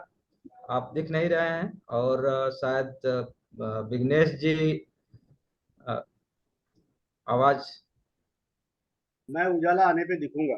अच्छा, उजाला आपके सामने है, आप बहुत चमक रहे हैं। कि देखिए, ब्रेक की एक कविता है कि जनरल तुम्हारा टैंक बहुत मजबूत वाहन है, वह बढ़िया हाँ। मिट कर डालता है जंगल को, पहुंच डालता है सैकड़ों आदमियों को, लेकिन उसमें एक नुस्ख है कि उसे एक ड्राइवर चाहिए, है ना। उसका दूसरा जो है कि जनरल आदमी कितना उपयोगी है, वह उड़ सकता है, मार सकता है, लेकिन उसमें एक नुस्ख है, वह सोच सकता है। जी जी। ठीक तो है। हम सब लोग उसी सोच सकने वाले नुस्ख से ग्रसित हैं, और जनरल हो या डायर हो, कोई भी हो, जनता अपने अपना स्वरूप लेगी, और स्वाभाविक रूप से भारत की जो साझी संस्कृति है, विरासत है, उसको आगे बढ़ाएगी। बहुत बहुत धन्यवाद आप सभी का। आपका भी बहुत बहुत शुक्रिया। जी। धन्यवाद।